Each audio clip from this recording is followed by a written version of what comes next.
What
is your call? Heads is call.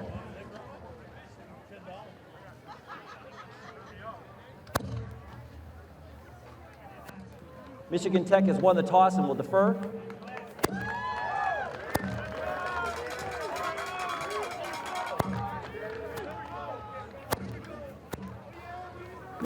Has won, will defer. Ferris State will receive to start the first half. Good luck today.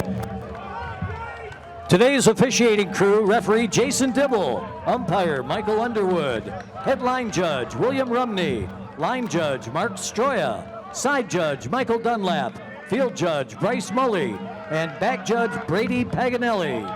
Michigan Tech Athletics and Blue Cross and Blue Shield of Michigan have teamed up to promote the Michigan Kids Can campaign. Today's Michigan Kids Can player of the game is a third grader from Houghton Elementary. Let's give a Huskies welcome to Knox Cunnin.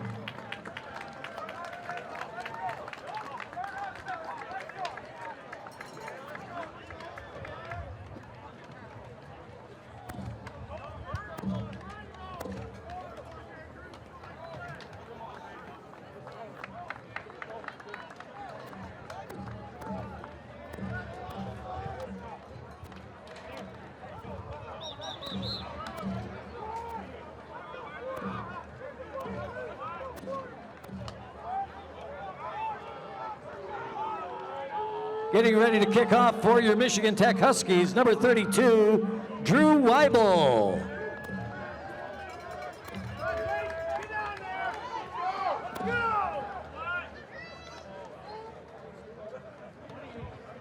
Back to return for Ferris State, number 6, James Gilbert. Number 7, Zamir Knighton.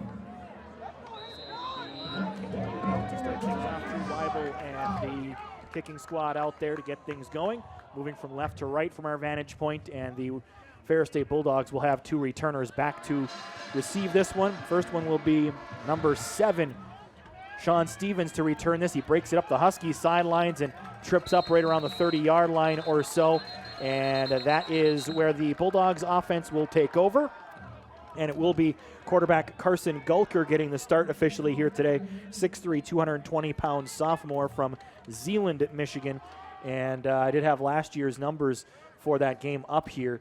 And for Carson Gulker, he and the offense, well, he ran for a total of 103 yards. Number 42, carries and 10 yards from the end of the run. Through 7 First down, Ferris. 174 yards. One of those came on a 75-yard touchdown pass. So that's what Gulker brings to the table. So we had our first flag of the game also announced on that kickoff return. Yeah, Dante got held pretty good there right off the bat. Now he's going to back the Bulldogs up 10 yards on the first play. Bazanis will start the game on the outside along with Jacob Newman. Husky defensive front out there will conduct a run defense on first down. Mark Sipple will make the stop after a gain of about 5 by Gulker on the quarterback run. The drive officially starting at the 22-yard line. That carry takes him up to the 27. Little quarterback counter tray action. Get a couple of those big guys moving out first, and they picked up 5 yards. So second down and 5 here. Gulker with a tailback off to his side.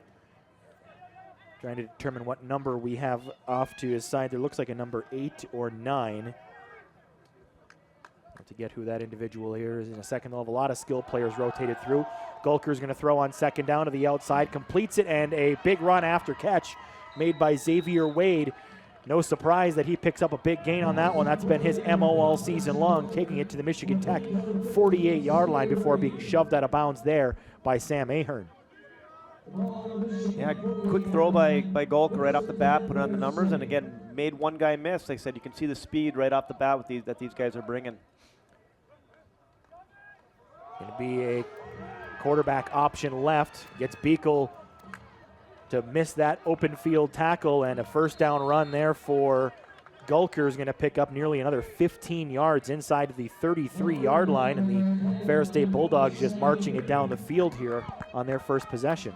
Yeah, that was a little counter option play where Gulker had the pitch man, and he just decided to tuck it and turn it into another big gain. Take a look at the roster here. Tailback in the backfield is actually a wide receiver. Looks like Darius Pruitt is the individual, but that doesn't look at the right size. They must have changed a number here on the start of today's contest. Gulker wants to throw. Pressure comes up the middle. He rolls left, still chasing after him and throwing and diving to make the catch at the 10-yard line. Looks like it's Wade. On the outside, Jacob Newman is looking for a possible push-off flag there, but nothing thrown there by the officials, and Gulker able to evade it long enough to let that play develop for another first down gain. Yeah, and Connor Hinternock was hot on his tail, but Gulker was able to just get rid of it before he got brought down. Another big gain for the Bulldogs. So Gulker with 4 wide receivers. It's a play action and a run right up the gut, and he will get right through easily into the end zone. Touchdown Bulldogs. Not often do you run straight up the gut on a quarterback draw there and not get touched, but that is the experience Gulker just had. Yeah, there's a big hole by that big offensive line by Ferris. And he, like you said, he went in untouched, and that was a very quick drive for the Bulldogs to open this game. Certainly was. So the Huskies give up the first score of the game as Eddie Jewett comes in for the extra point. That one looks good, and it is.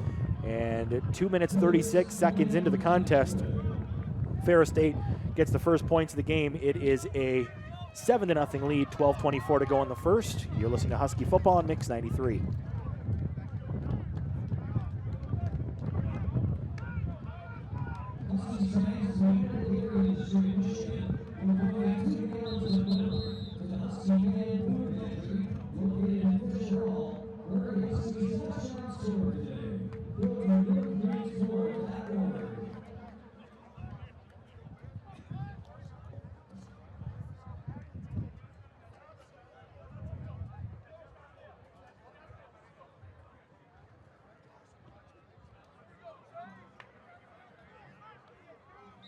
State Bulldogs get the early strike here. They lead 7-0 after that first drive.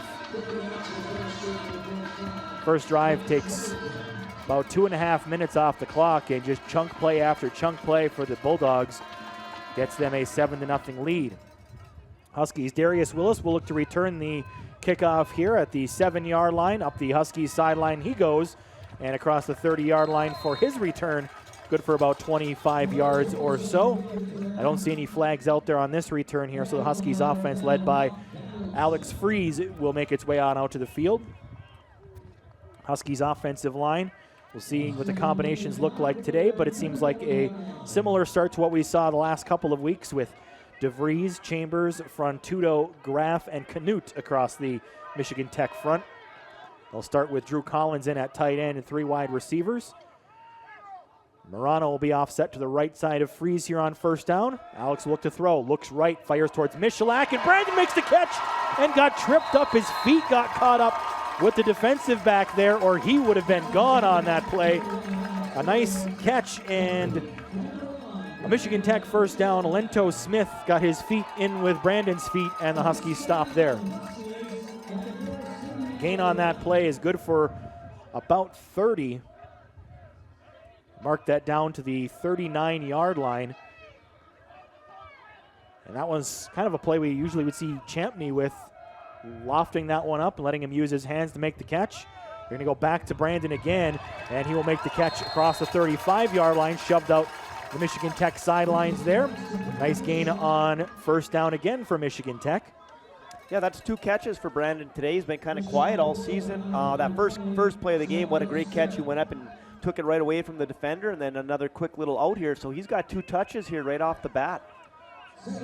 Yeah, Brandon hasn't had a chance to take the roof off here much yet this season. Just 10 receptions for 111 yards coming into today's game and a long of 24. Willis is going to bring some backfield motion, going down to an open Champney, and a little too far for Fries. I think he got excited seeing that Ethan got behind the defense and just overthrew him. Yeah, Ethan was open deep there, and he also had Brandon coming down right down the middle of the field. So he had 2 receivers wide open there, and Huskies offense looks like they're not backing down here to this Ferris State team today at all. Certainly hope that a shootout isn't necessarily the way the Huskies will want to play it, but if the Huskies get a chance to put up some points here today, looks like Alex and the offense going to lead the way here so far. Looking right, now having to roll back left. Alex going to tuck and try to fall ahead for no gain. Originally looked like he wanted to go back towards Michalak again, although that might have been a designed look-off right there to see what was being shown there. May have had a wheel route coming the other way for Darius, but he got clogged up with some space too. Yeah, it looked like they were trying to get Ethan on a little post corner. He was covered, and then Alex just tucked her down and, tried to make something happen, and it's going to bring up 4th down and 4 for the Huskies here, and obviously it's 4-down territory. Michigan Tech will spread out 5 wide receivers. They'll bring Cody Daraban and Nick Nora into the game. Daraban will be in between the outside receiver of Michalak and slot with Willis, and now a timeout is taken by Michigan Tech. Nora would have been on the other side with Michalak here, but Coach Metlack opts to take a timeout Ferris here. State, their first of the half. We got a little bit of a windy day down there in the field or something. Not sure exactly what the timeout call was for there, but clearly it's a critical 4th down here because as the Huskies early on in this game, you want to match blow for blow here with what the Ferris State offense just did. Yeah, and Ferris is actually the ones that took that timeout there. The Huskies came out with 5 wide receivers. Ferris didn't like what they saw in that situation, and they took a timeout. So give the Husky offense a little time to talk about what they're going to do here it's a big point in this game. Yeah, it makes more sense that Ferris would have taken that timeout. It was called by the official on that side, but he pointed towards the Huskies as if it was Michigan Tech's timeout, but Ferris State taking the timeout would make much more sense on that one. Yeah, there's something they didn't like in that formation with their defensive alignment, and they called timeout, and the Huskies are going to come out here with this 5-wide look again here on this big play. 10-13 to go here in the first quarter. 4th and 4 for the Huskies. Freeze going towards the sidelines and getting shoved out of bounds was Champney. I don't think he would have had a shot to make the catch on that one. Anyway, real tight coverage out there, but well thrown out of bounds, and the Huskies do indeed turn over on downs. Yeah, a couple nice plays by the Huskies there in that opening drive, though. Good, like I said, good to see Brandon get some touches early. It looks like they're going to attack that secondary of the Bulldogs, and they had a couple guys open there in that first series. Defense right back out there after a opening possession drive that didn't find a lot of success for Michigan Tech. Have to work and find out who the tailback is there for the Bulldogs at some point. It's an option right. Schlicht is going to get Gulker down in the backfield.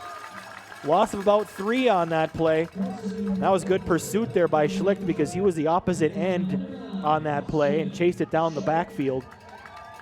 And just good work there by Austin. Yeah, they're trying to run that option towards their bench again, and then he was relentless and brought him down for a 4-yard loss, 3-yard loss. C.J. Jefferson, the slot receiver, was actually the player who would have been the pitch player there.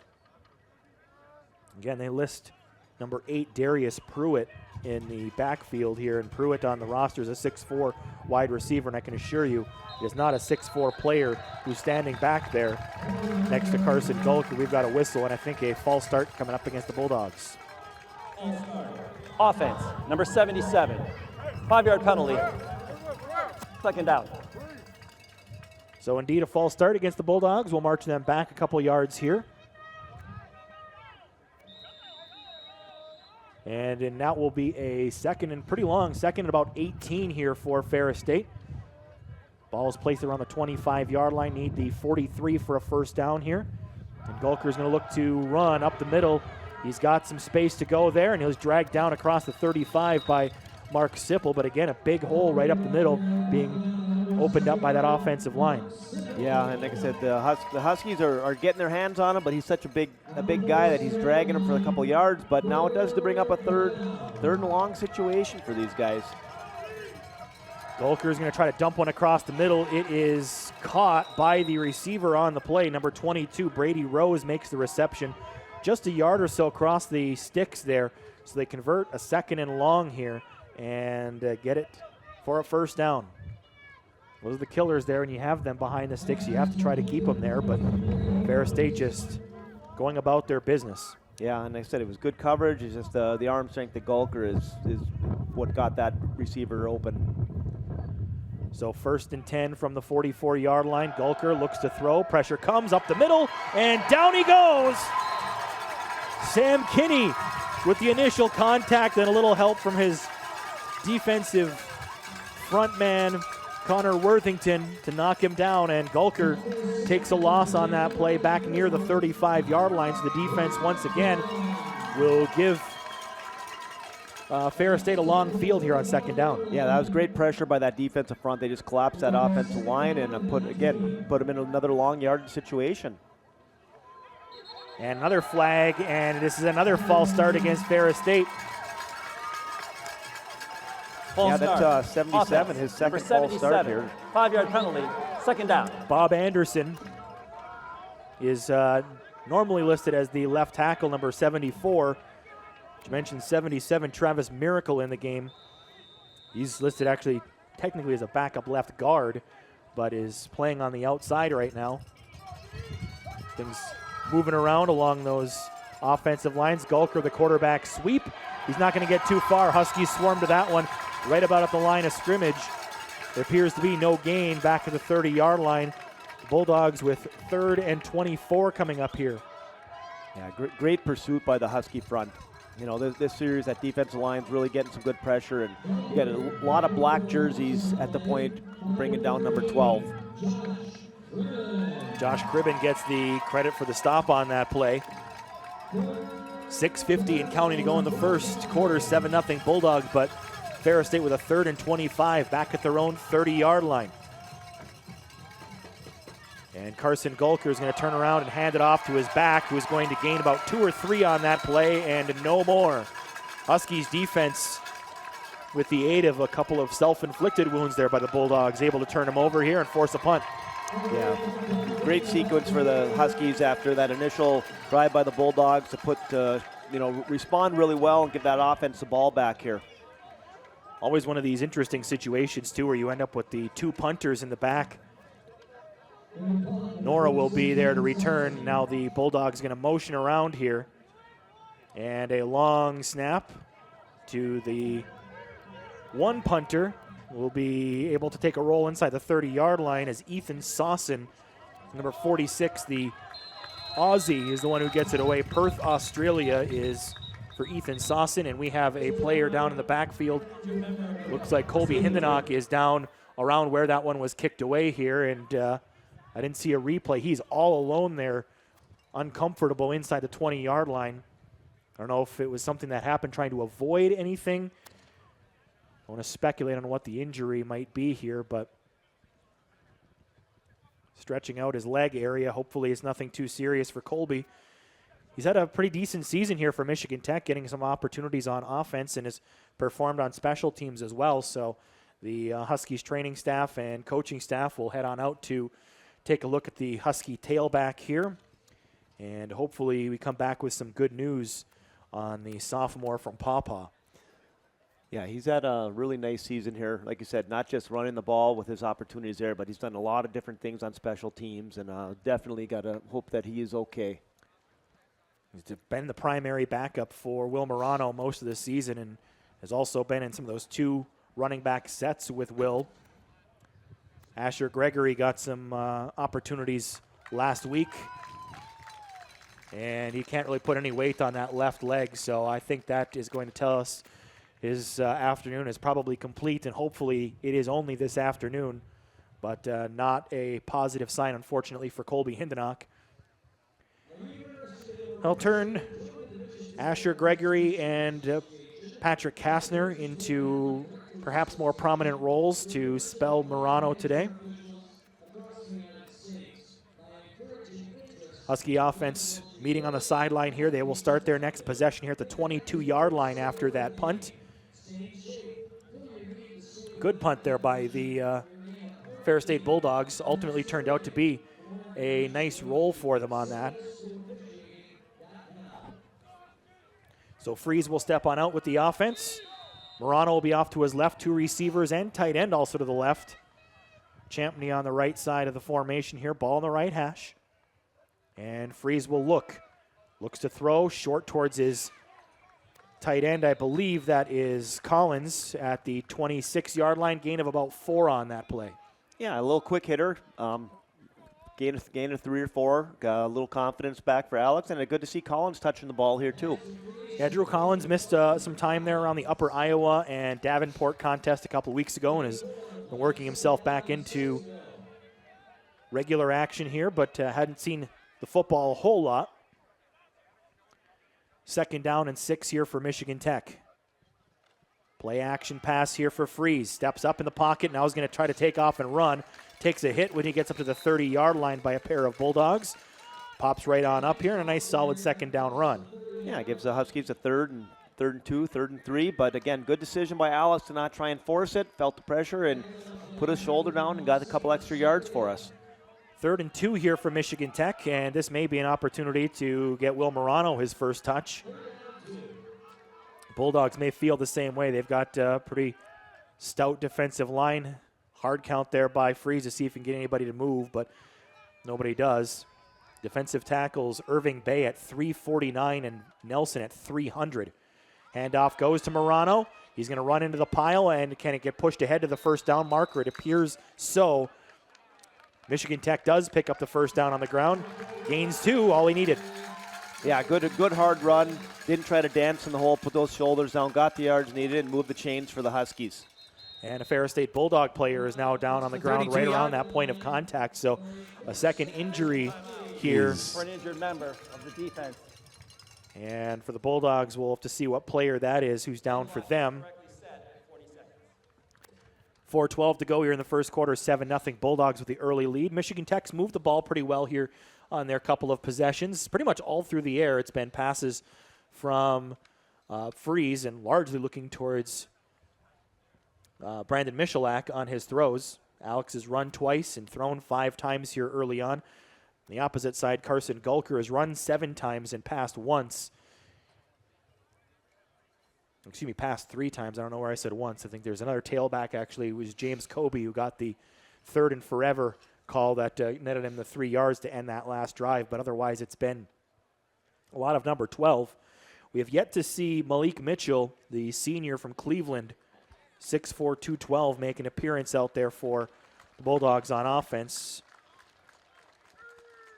Defensive lineman Jake Plamondon, the sophomore from Ludington, the injured Bulldog out there. He's able to slowly walk under his own power off the field.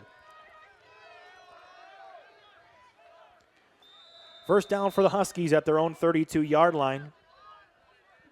Same group of skill players out there for Freeze.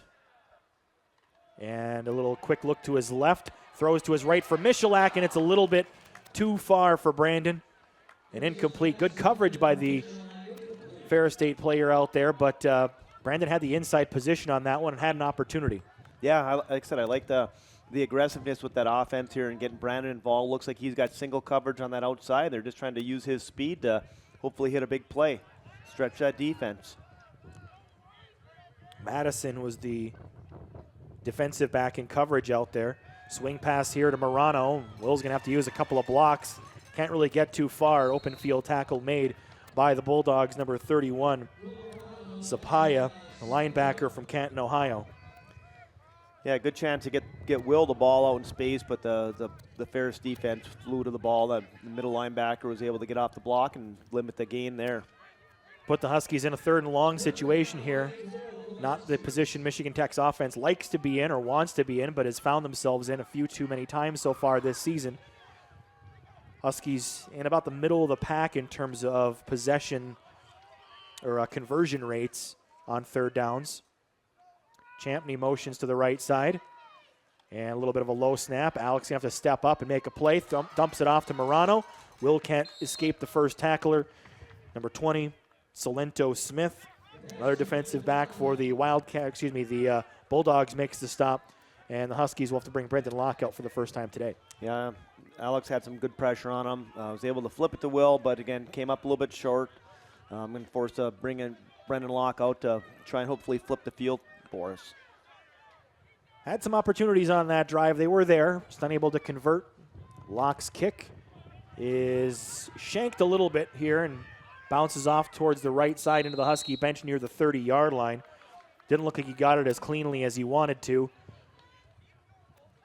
Doesn't flip the field as much as the Huskies would have hoped for. Brendan Locke does lead the league in punt average. Didn't get the benefit of it that time. Ball marked out at the 32-yard line where Ferris State will take over. And for the first time, we will see the senior quarterback from Cleveland, Ohio, Malik Mitchell. Mitchell, a little bit different style quarterback than Carson Gulker. He'll have 3 receivers off to his right side. Tailback to his left. And it's going to be a throw for the lefty as he gets hit as he's throwing. Brady Rose makes a reception, is thundered down out of bounds by Owen Watson, who has a few words for the receiver on the way out, but Mitchell stood in there and took a pretty good crack off the backside of that play. Yeah, he delivered the ball, but he paid the price for it, and Brady Rose made the catch, but Owen Watson was right there to knock him out of bounds. Gain of about 3 or so on that one, up to the 35-yard line. 2nd and 7. Try the same thing from the other side. Mitchell goes up the middle and doesn't get a whole lot. Long frame will get him up to the 37-yard line for a gain of 2. Looks like Kinney. Josh Cribben getting credit for the stop there by the Huskies. Yeah, that's the same play they've been running with Gulker and just didn't have quite the same effect with Mitchell back there.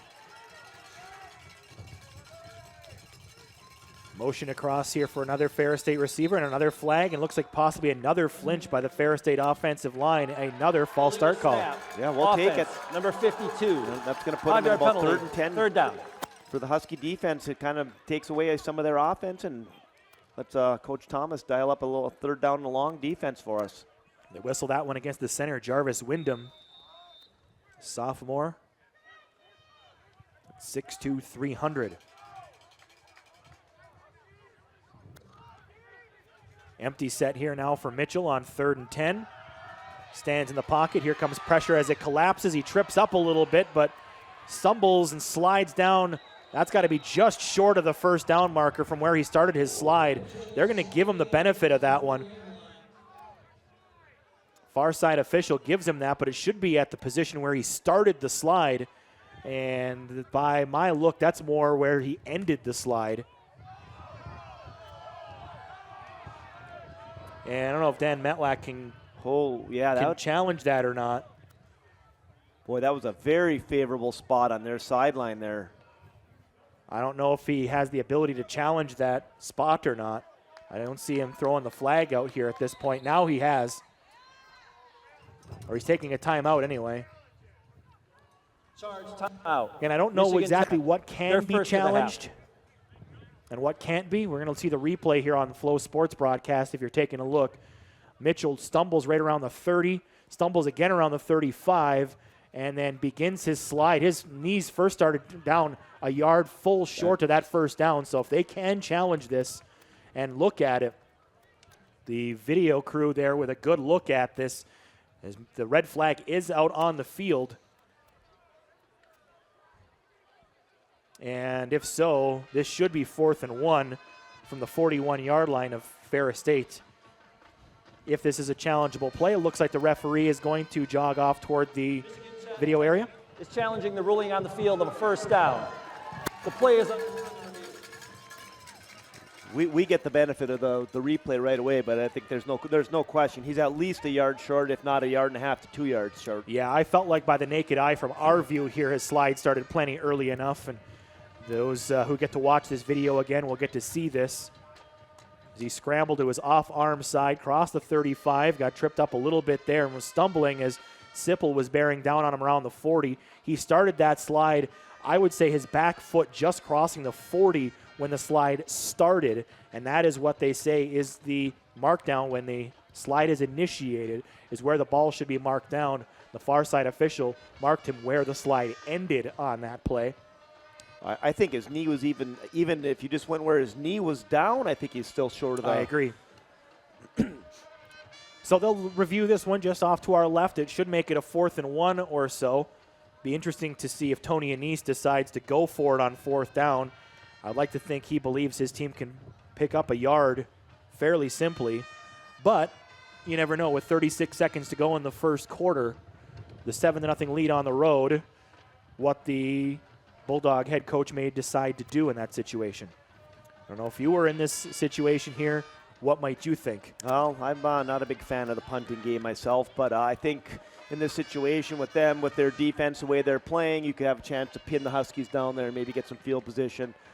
But at the same time, number 12's back out there, and he's been known to get a couple yards running forward. Looks like they're going to go for it. Yeah, the official never... After further review, the quarterback began his slide when the ball was at the 40-yard line. It will be 4th down. Yeah, so you know what? The fact that he marked it at the 40 where he began the slide instead of where his knee was down at the 41-yard line. So Dan Metlack will get his timeout back and has one more challenge available for the remainder of the contest. And because it's 4th and 2, I think that's where Tony Anise has decided that the punt unit is the smart play. Yeah, I think that's the right thing to do. But boy, was that official off on that spot. I mean, that's 2 full yards from where that 1st down marker is. So good challenge by Coach Metlack, and going to make these guys punt it over back to Nick Nora again. Yeah, that's the old player safety rule there, trying to not get the quarterbacks injured. It starts where the quarterback slide begins, not where it ends, and he was doing it where it ended. Good for the officials and good for Coach Metlack to get that call correct. So the kick is going to go away. It's going to be a slicing kick here. Nora is going to have to let this one go again inside the 15. That one was spinning sideways and turning away from him there. Kind of a dangerous one to try and field. Didn't have a ton of hang time on it either, so smart play by the youngster there to let that one just harmlessly roll inside the 15. Yeah, the little rugby type of punt is, it's if it bounces up to you, you get a chance to do it, but the safe play is to get away and give your offense a chance to get out on the field. Leaves the Huskies with 18 seconds to go here in the first quarter, trailing 7-0. Ball is at their own 13-yard line as we start this next drive. Michigan Tech will start with 4 wide receivers out here. So Collins out, Nora in here on this possession. Changing the football out here apparently. I don't know if that was a kicking ball that they took out of the bag there, but they'll change it up here and freeze. We'll have Morano next to him in the backfield as they start this formation.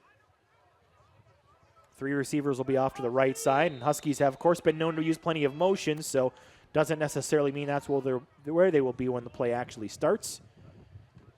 Hand off to Morano here on first down, tries to get towards the edge. It looks like he'll gain a yard, maybe, up to the 14, and likely the last play of the first quarter here. Yeah, not much running room for Will on that one. Ferris did a nice job of keeping him boxed in, and then their pursuit got to him. And that is indeed the end of the first quarter. A quick first quarter. After one quarter, it is Ferris State 7, Michigan Tech nothing. You're listening to Huskies football on Mix 93 WKMJ. Back after this.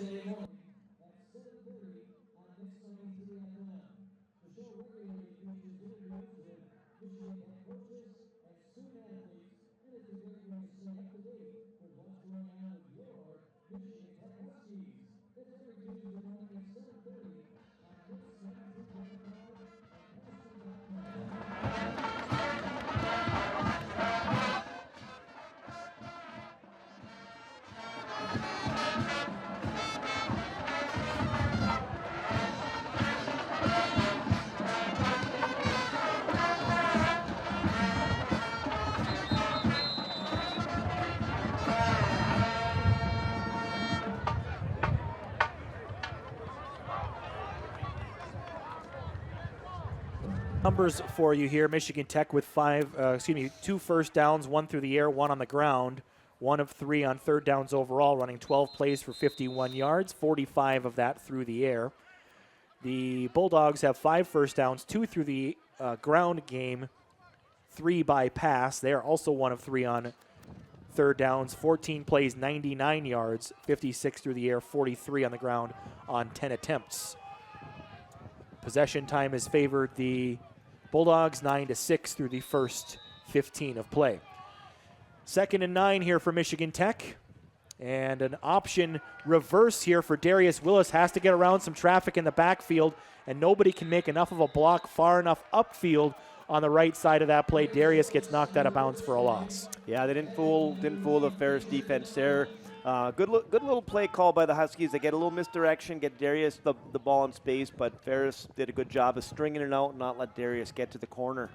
I think it was Jason Williams who forced that one to go further back into the backfield. It was either he or Sheldon Cage who pushed that one to have them bounce that one further back. So 3rd and 12 here for the Huskies. Quick one underneath to Willis, who's got open field up the middle.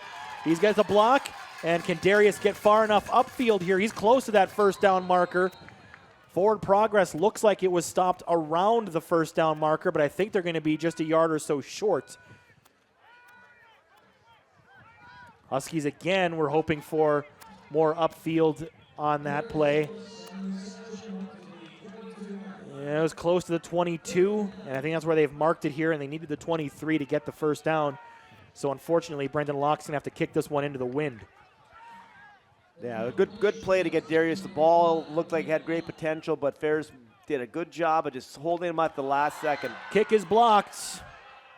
Jeffrey Price will fall on at the 15-yard line, but getting through there, Sifa Sapaya, the linebacker, got through and blocked it.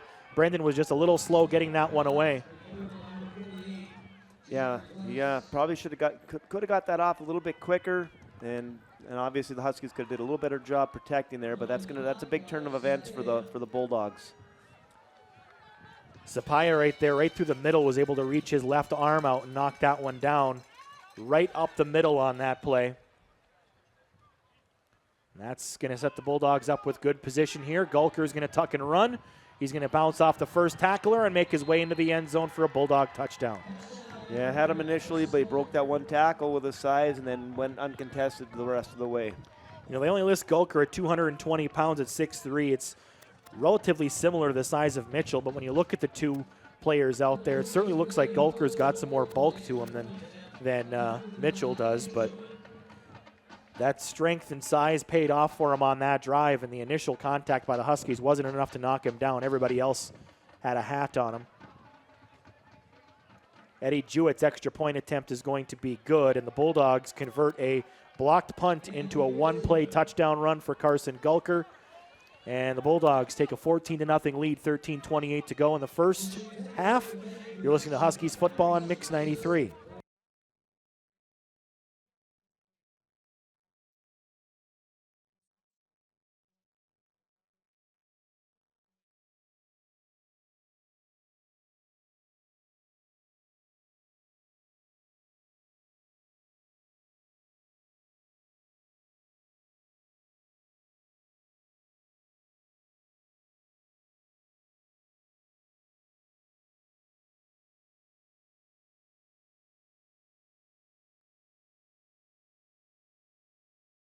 For the Bulldogs, it's pretty easy. One play, 15 yards, just 5 seconds. Carson Gulker runs it in after the blocked punt gave them the excellent field position. 14-0, 13:28 to go here in the first half.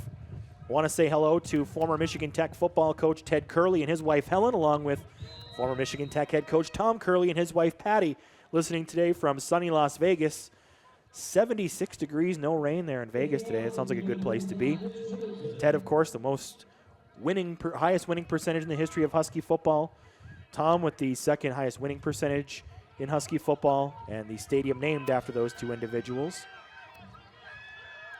Return here from Darius is going to get us up to the 16-yard line from a yard deep in the end zone. Husky offense will take over from there, but glad to have the Curleys listening in here today, and hopefully we can turn things around for you here as we are marching through the second quarter.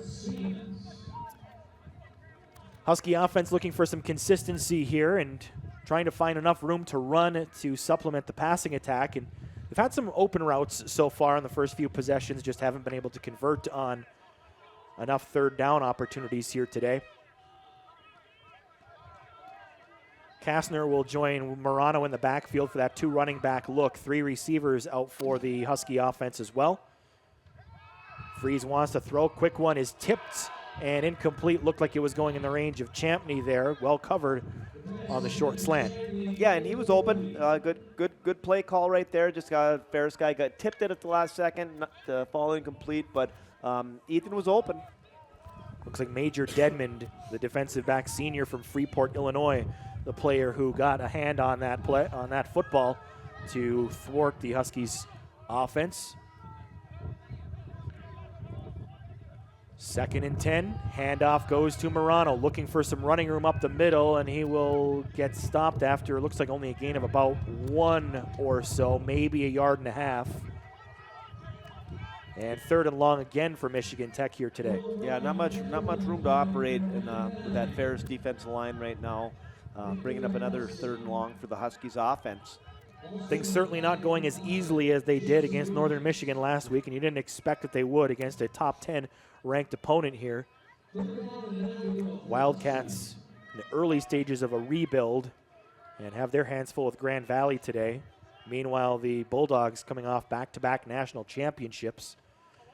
Freeze steps up, rolls right, throws one down the field to an open Nick Nora. There's a flag as he's in Ferris State territory, 30, 25, 20, shoved out of bounds around the 15. Did Nora push off on that play, or what's the flag going to be? This one has a chance for a huge Michigan Tech gain, but it may be coming back. We'll see what the officials' flag is for here. Holding looks like it's against Ferris State. This looks like it should stand. And it will. Nice play by the true freshman to adjust his route when he saw Alex scrambling, and that's a big play for the Huskies right there. Plus, you could tack on a couple yards at the end with the defensive holding. Yeah, this one looks like it's good for over Defense. 50. Number 13, penalties refused. First down, Michigan Tech. Holding against Dawson Booker, the nickelback on that play, and we'll get the official tally on that reception for Nora down to the 20-yard line is where they have him marked stepped out of bounds. So we're looking at a gain of, 63 or so, 62 on that play? Yeah, it looks like he initially made it look like he was going to come back towards Alex and then turned, then went downfield where the guy grabbed him and turned the broken play into a big play for the Huskies. Yeah, they start at the 18-yard line of Michigan Tech, so that will net 62 yards. And for Nora, that's by far his furthest reception of his career, and it's just his third overall reception for Michigan Tech. We know about his open field abilities. That's why he's placed at that punt return position. They feel good about his speed and his ability to make big plays, and that time there he was just chased down by an athletic defensive back by Ferris State, but really puts the Huskies in excellent position and the kind of big play that you were hoping for to spark this drive. Yeah, that was a veteran play for a true freshman too. Reacting to the scramble drill, which they guys work on all the time, but to react to how they were doing it and saw the opportunity to make a big play, and a good play by that, and also a good play by Alex to extend the play with his feet again and get the ball to Nick in the open field. Yeah, and you saw the pressure coming up the middle right away. Ferris State's head coach is challenging the ruling on the field of a completed pass for now. The play is under further review. Well, they're going to challenge this one, so it looks like we'll get a chance to see a couple of replays on this one perhaps. Wonder if they think that Nora was out of bounds at any point during his run. And I don't know if they can throw a flag for an illegal touch if he had been the last one out of bounds before touching the ball or not, but I don't think you can retroactively throw a flag that way. We'll see what they get the call here. We'll have the officials review on this. I don't know what they're going to look at. Hopefully we get a replay from our crew here. All completed along the far sidelines over there. Here comes a replay attempt. I don't know if we'll get a good look at Nora on the play or not. We get a roll right. He had an out route around the 30-yard line. Then he broke up at the 30-yard line. There was the hold. Looks like he was inbounds this whole time here. And the completion is made around the 41. He was definitely well inbounds there. So I don't know what they would be challenging necessarily on this play. It was a completed pass. The only thing that you could wonder what they were challenging is where he was knocked out of bounds at. But at the same time, if there's the holding call is not going to add any yardage. Penalty was declined.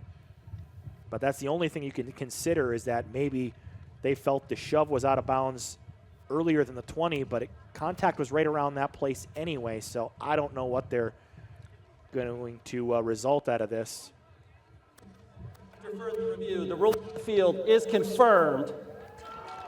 Ferris is charged with a timeout, and they are out of challenges for the remainder of the game.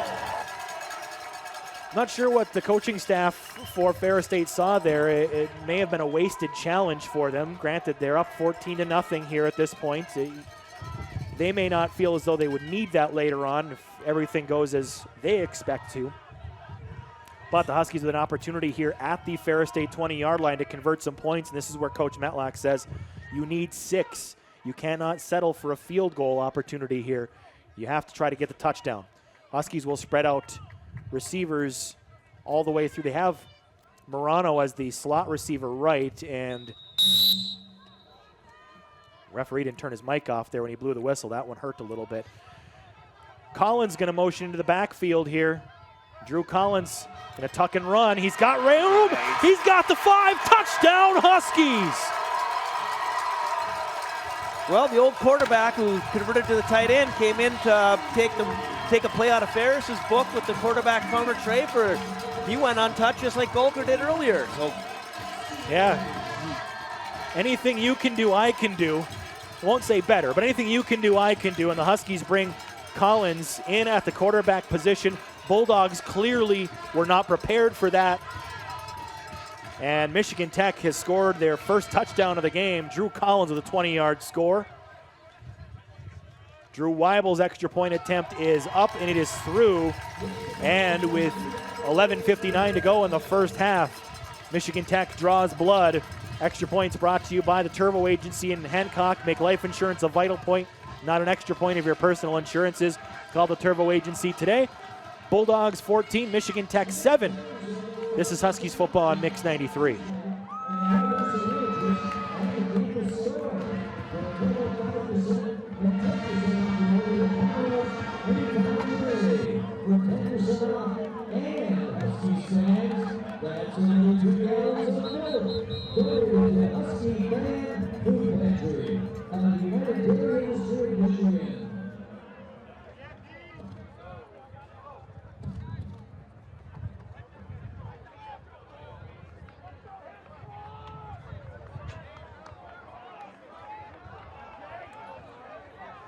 Plays for the Michigan Tech offense. The first one was the deep pass to Nick Nora for 62, setting up Drew Collins. And the trick play, a 20-yard run right up the middle of Michigan Tech's 4 plays, 83 yards. Scoring drive. Didn't take a whole lot of time off the clock, 1:22. Extra point makes it Ferris State 14, Michigan Tech 7. 11:59 in the second quarter remains. Drew Weibel's kick is a shorter one, and it is fielded around the 14-yard line. Looking for some running room and getting some off the right or left side. Stepping across a Michigan Tech would-be tackler and getting into Husky territory was your return man, Sean Stevens, senior from Bakersfield, California, returns that to the Michigan Tech 48. Drew Weibel was the first player who tried to make the contact for the tackle around the 45 there. Good patient return. Usually you see the returners just try to hit full speed and go up the sideline or up the middle somewhere, but Stevens, a more patient return on that one, gets him into Huskies territory. So first down for the Bulldogs, and it is an option right. There's the pitch. It's going to get a loss on the play. Beagle with the stop back inside Ferris State territory. The end around option there was going to Jefferson, Hunt Thompson. Is it Jefferson? Jefferson is number 5. He was the player who was the option pitch man on that one. Loses 7 back to the Ferris State 45, and again, a good play by Beagle. And that's the first time we've seen him pitch that on that option play, and first time we've called Hunter's name today, and what a big play he just made. Huskies had a hat for hat on that one there, as they had somebody for Gulker and for the returner. Quick throw to the outside. That one's going to go to Jefferson. He'll pick up the lost yardage and a bit more across the 45 down near the 43-yard line. Quick swing pass and some blocking set up on the outside by the receivers. Yeah, those receivers did a great job of blocking the Huskies secondary. They were getting the ball, but the Bulldog wide receivers did a fantastic job of not letting the Husky guys get off the blocks. So third and about 5 here. Huskies look like they're bringing some pressure. Gulker is going to look it over and see if they can make an adjustment. Shotgun formation. Gulker, another quick pass to the outside is completed. It's going to be near a first down, and Bazanis is not able to wrap him up enough to stop him before crossing that marker down to around the 36-yard line or so. Yeah, another quick pass by Gulker. Got the ball out there. Said they're doing a nice job of blocking on the perimeter there. The receivers not just catching the ball, but doing the dirty work as well. Imari O'Brien is the receiver, number 3, who made that catch, very similar to the last play. And another false start here. He tried to point to Michigan Tech, but number 77, Miracle, knows it's him again. And for the third time today, he's going to be whistled for a false start.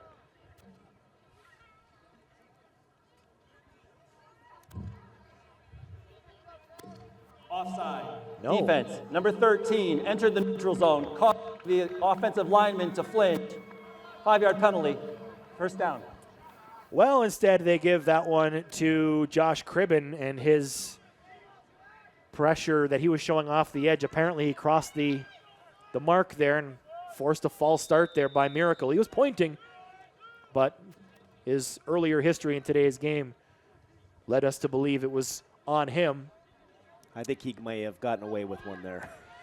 So instead, 1st and 5, Bulldogs down at the 32-yard line. Gulker is going to delay, run right. Huskies get the wrap up there. Kinney gets the initial stop, and Michael Bates Jr. from his safety position finishes that one off for a gain of only 2. Good run support there by Bates. Good work, too, by Kinney to get enough of him around the feet to really make that a tougher run and allow his defensive mates to come in and make the help on that play. Yeah, Sam got a hold of him, and then the rest of that Husky defense flew the football. So great pursuit by the Husky D. So second and a long 3 here for Ferris State. It's going to be an end-around run for Jefferson. Beekle's not going to let it happen. Forces it backwards again, and Cribben will help make this stop behind the line of scrimmage. Well behind the original line, it looks like here. He almost got that one to force back inside, but Cribben, Bates, Schlicht, and Sipple all over there to stop that play. Ferris State will keep the offense out here on a 4th and 12 back at the Michigan Tech 39-yard line. Excuse me, is it 3rd and 12? I think it's 3rd down. Low throw is dropped by the Bulldogs. Intended on the outside by Zamir Lundy-Knighton. Yeah, that was a big play by Hunter Beekle on that little jet sweep there to try and get that, to string it out and then must have lost 6-7 yards on the play and put them in a long yardage situation. Well, now it's 4th down and the Bulldogs offense staying out on the field. They give it an official loss of 9, by the way. The incomplete pass makes it 4th down, and now a whistle and a false start. And here come the Huskies. Crowd into it. Offense, number 79, 5-yard penalty, 4th down. Well, can the Bulldogs go for this on 4? Well, they can, obviously. 4th and about 18, it looks like it'll be here. 4th and 17 from the Huskies' 44-yard line. Crowd's been making noise. Another bubble motion here, and it's going to be a pooch punt by Brady Rose. It will bounce inside the 5, and touchdown there by the Bulldogs, number 2. Tyrese Hunt-Thompson. It's a unique way to run that punt for the Bulldogs. I was actually kind of thinking they might drop Golker back and let him pooch it there too as well, because they didn't even hesitate. I think they were going to do that on the previous play as well, and the fact that they didn't even hesitate on the penalty kind of indicated they had something up their sleeve. And Brady Rose is another outstanding athlete out of the Muskegon area, and just dropped a dime put the Huskies on the 1-yard line. So good play by the Bulldogs there to pin the Huskies. Yeah, what that does too is that motion keeps all the defenders there and gives them extra time to let that play develop. Let the cover man go down there and make the play. Hand off to Morano. Morano bounces towards the outside. I don't know if they got anything extra on that play. Still appears to be stopped around the 2-yard line. But back to that one again, it allowed Hunt-Thompson to get down there in coverage and down that one inside the 5-yard line, because it took so long before that punt could ever even get off the foot of the kicker. Right, and the Husky had to keep the regular D on the field with Gulker on there. So good play by Coach Anise there to pin the Huskies. Freeze tries the hard count here to see if he can get a little movement from the Ferris State defensive line. Nothing happens there, so they'll motion for the little modification on the play. Down to 5 on the play clock. Huskies have to hustle. Freeze is going to roll left. Throws left, wide, way left, and he knew it immediately as soon as he threw that one towards Darius. It was too far off to his side. It wasn't going to be a huge gainer maybe, but it was off balance and throwing, and he knew it as soon as he let it go. Yeah, going to the left as a right-handed quarterback is a harder thing to do, but something we've seen Alex do. And he had Darius there. Would have been a little bit more breathing room here and getting out of our own end zone. And that's going to be the key element of this 3rd down play, is to try and get some positive yards to give Brendan Locke an opportunity to kick the possible punt away. Play action, Freeze, steps up, airs it out down the sidelines. It's going to be in the wind, but it's going to be caught by Brandon Michalak. A jump ball for Mish going up against his defensive back on that play. And Brandon asserting himself on that one to attack the football and get the Michigan Tech 1st down. Yeah, what an athletic play. That was a very underthrown ball, and he just went and took it away from the defender and got the Huskies a little momentum here. I think you could see the wind affected that one as it got up there. The wind has been blowing fairly strong into the Huskies' face. So what may have been an extra 5 or 10 or so yards downfield with that throw in normal conditions checked up a lot sooner, and Michalak with a great catch. Huskies get the first down at the 35-yard line. Gain of 33 on that play. And Freeze to the right. They have to outrun the linebacker and will do so a little bit there. Picks up about a yard only, it looks like, on that play.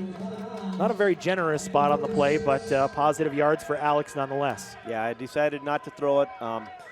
Ethan and Darius are both covered pretty well, so he turned, and instead of trying to force it in there, made another good decision. Got us 2 yards anyway to, extend the drive. Michigan Tech down 14-7, under 6 minutes to go here in the second quarter. The ball at their own 36-yard line, 2nd and 9. Alex Freeze steps back, pressure comes, tries to dump it off, and it is incomplete. He had receivers in the area, so should not be an intentional grounding foul called here at all, as he had Morano in the general area as well as the tight end, Pietrantonio. Ferris is still going to ask, but I don't think they'll get the call. No, there's definitely, there's 2 receivers there, so that's not going to be grounding, but good job of getting rid of the ball and avoiding the sack. Does bring up another 3rd and long situation here, though, for the Michigan Tech offense, and they will be looking towards the coaching staff, and they don't like what time remains, timeout being taken by the Huskies.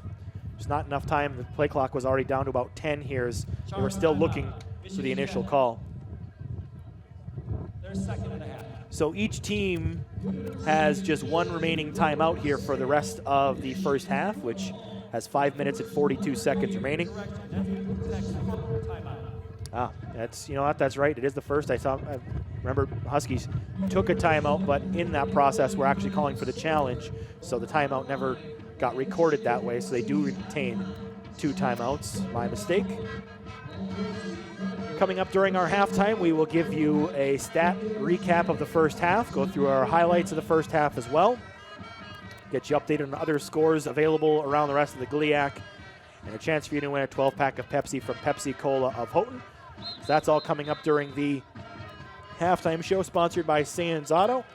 5 minutes and 42 seconds of first half gameplay remains until that halftime show begins.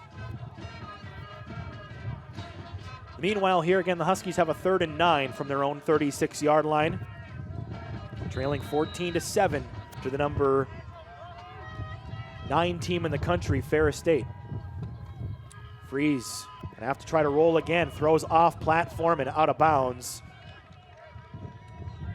And Alex will get picked up off the ground there, looks fine, but the punt unit will come on out here and Brandon will send it away again. Yeah, Alex is under duress here the last couple of plays. Ferris is getting a good push and doing a better job of keeping him in the pocket, not letting him use his feet.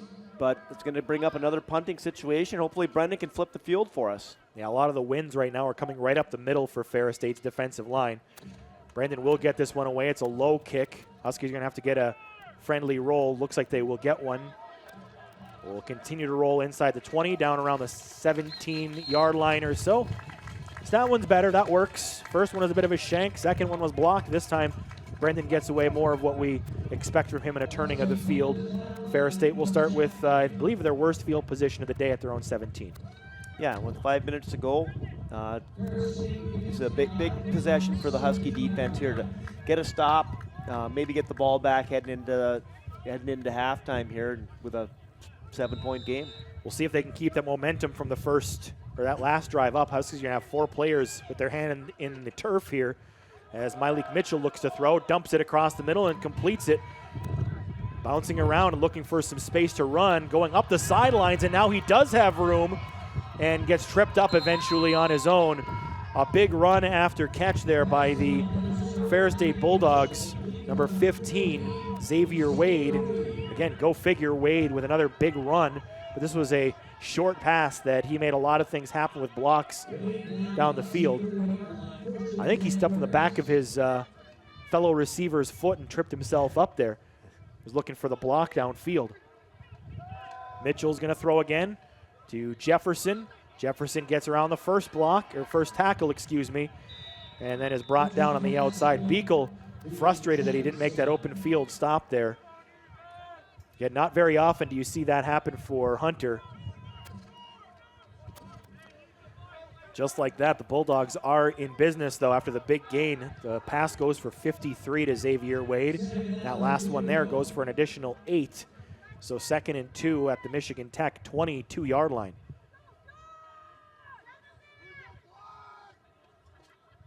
Mitchell has receivers off to either side. And a step back, step up, waits, deliver across the middle, and completes inside the 5-yard line. I think that's Wade again. It is.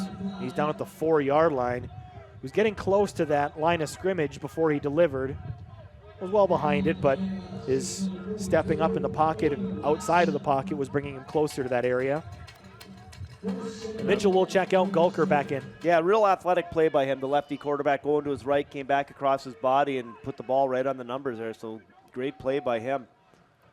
Gulker's just going to power it up the middle as you expect he would, and he reaches across the goal line for a Bulldog touchdown. That was the most difficult of his touchdown runs so far today, but still enough to add another 6 on the board for Ferris.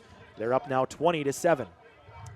Yeah, he's a big load. He's tough to bring down at that short yardage situation there, and he just put his shoulder down, got behind those big guys, and kept his feet pumped until he crossed the goal line. Well, what was a really nice defensive series before, Michigan Tech not able to replicate this time around. And for the Bulldogs, Eddie Jewett, he'll look to tack on the extra point, but he'll have to do so after a whistle and a flag. Full start. Offense, number 66, 5-yard penalty, remains the try. So the flag called against the Bulldogs. Logan Miller, offensive lineman from Allendale. They poached him right from Grand Valley's backyard. So Jewett will now kick this one away from the 15-yard line, so a 25-yard extra point.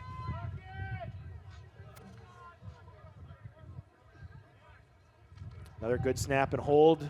Bazanis getting close to it off the edge, but not close enough. An extra point is good, so with 3:20 to go in the first half, Ferris State lead back up to 2 scores, 21-7. You're listening to Huskies football on Mix 93.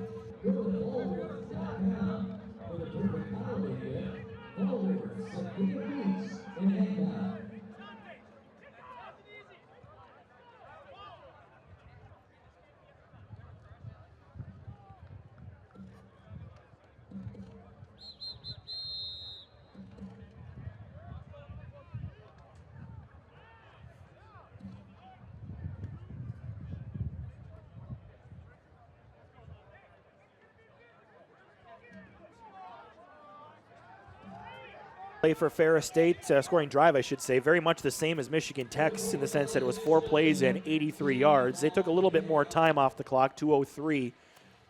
Carson Gulker finishes it off with a 4-yard run. The big play was Xavier Wade for 53. The Bulldogs with the extra point make it 21-7, 3:20 to go here in the second quarter. Kickoff going to be fielded at the 3-yard line by Will Morano. Break it up the right side, near the numbers, and the pile collects at the 22. Yeah, good coverage by that Ferris kickoff coverage team. The high kick lets them get down the field, and the Huskies are going to take over at about the 25-yard line. Looks like Will's going to get a breather here to start this drive at least. And without Colby Hindenach available, it will be Patrick Kastner getting the start to this drive here for Michigan Tech. Huskies have 3 minutes and 14 seconds to do something with. Hopefully they can put up a touchdown here. Ferris State is scheduled to give Michigan Tech the ball to start the second half as well, so important possession here. Handoff goes to Kastner. Looking left, cut back a little bit there to the 25-yard line. A little harder cut, maybe gets him an extra yard or two, but nice run by the young tailback. Yeah, and 31, the linebacker for Ferris is having a pretty good day in there. He's a big load, and he looked like there might be a hole for him, but he closed that door pretty quick. To throw here on second down toward the outside. Lots of hand fighting going on there between Champney and the defensive back on that play, Lento Smith. No flags are thrown on that one, and it's going to be third down. Yeah, he tried pretty physical. Yep, tried that back shoulder to Ethan, and we've seen so many times this year, and just a lot of contact there, and Ethan wasn't able to come down with it. Press coverage on the outsides on both ends there for Ferris State. Dump across to the middle. It's a screen throw for Willis, looking for a couple of blocks. He'll get one down the field, but plenty for a first down to the 44-yard line, and that's the, I guess it's kind of a screen pass because you get the lineman out in front of it, but it's such a far drop back there by Alex that it's still a throw out front. Yeah, that little tunnel screen, and the old line got out in front nice for Darius and turned that into a nice gain for us. Here's the end around that didn't work so well the last time for Willis, and he's going to have to kind of bubble this one around again. This will get positive yardage, though. Give it a yard or two. They're going to run the clock here, even though he was out of bounds as we hit 2 minutes to go in the first half. You know, and that's the second time we've seen that end around. Coach Metlack may be trying to set something up here down the road with that. A little stronger seal block on the outside by Preston Graff that time, but still a little bit in the way of traffic off the edge where Darius couldn't just turn it upfield off that block. Freeze, comes pressure again, rolls right, and gets hit out of bounds right at the original line of scrimmage. He's fine. It looks like the contact was originally made there at that line of scrimmage, but the down marker suffered the greatest damage of that one. I think that sucker's bent.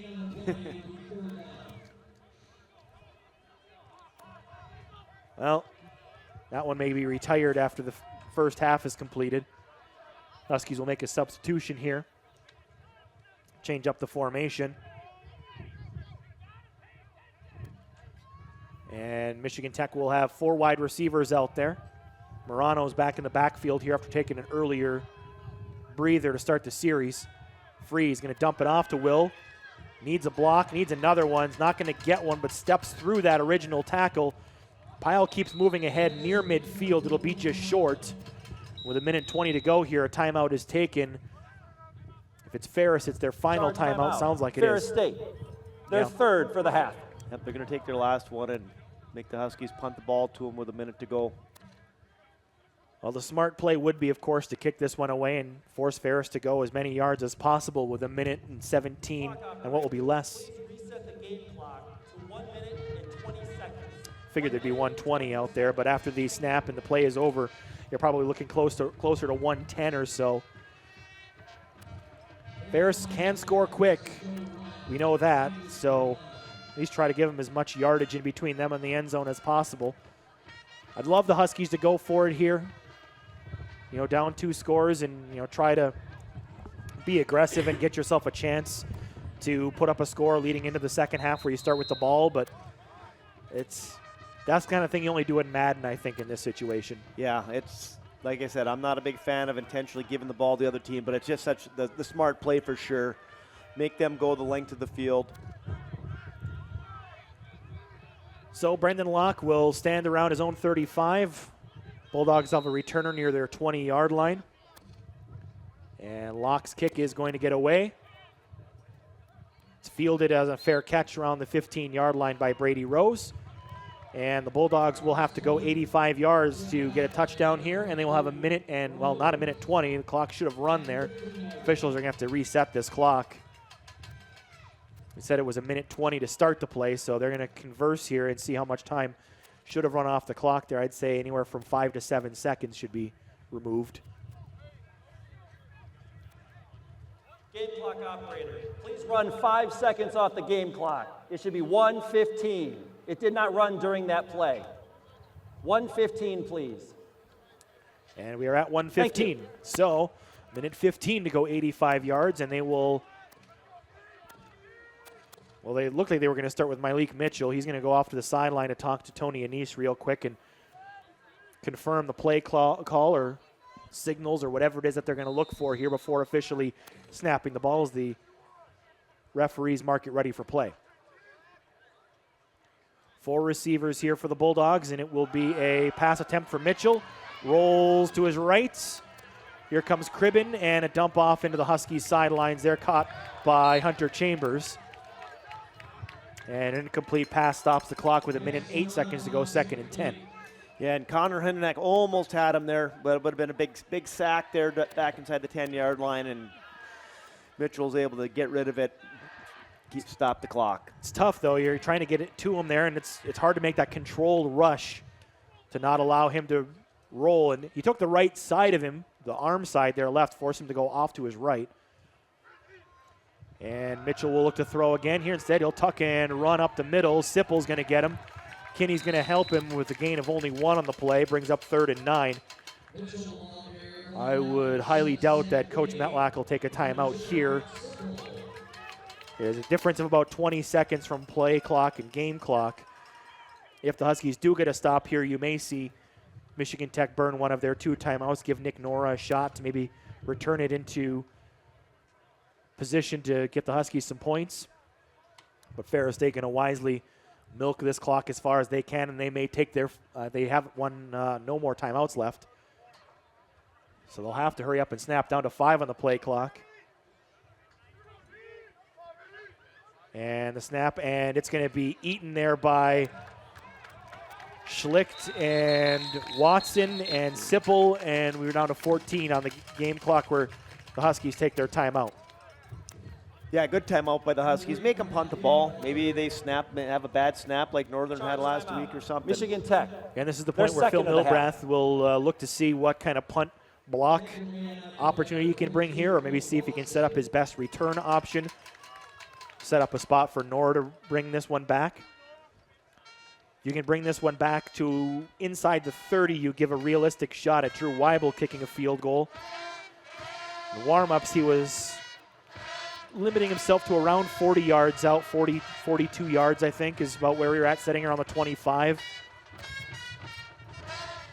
And the Huskies have blocked a couple punts this year. They can.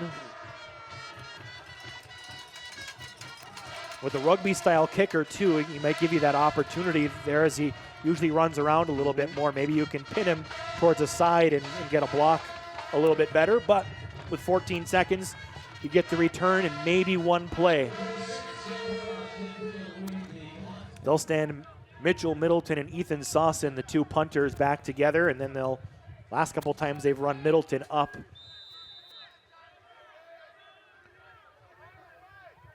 this time here it will go to Middleton, and he will kick this one away right away. Nora's going to have to run back to get this one. He'll field inside the 40. And making a little bit of a return and stopping the clock with 3 seconds to go at the 43-yard line. What do you run here?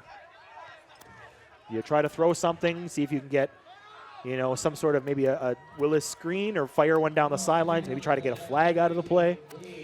Yeah, either take the knee, go in content with the score as it is, or chuck one down towards the end zone. Maybe something happens. Like I said, maybe you get a flag. Huskies, again, are scheduled to get the ball to start the second half after deferring in the first. Looks like a smaller personnel unit out here, so it appears that Michigan Tech will just take the knee after not getting much of a return out there. So a kneel down here, and they'll look to fight the battle again in the second half. Kneel down complete, first half complete. Ferris State with a couple of big plays, make it 21-7 heading into the locker room. Not a bad first half from Michigan Tech. We'll recap some of the numbers from the first during our halftime show. It's brought to you by Sands Auto on the business strip in Houghton. Ferris State 21, Michigan Tech 7. You're listening to Michigan Tech football on Mix 93.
Top 10 ranked Ferris State teams, a lot of them coming at home.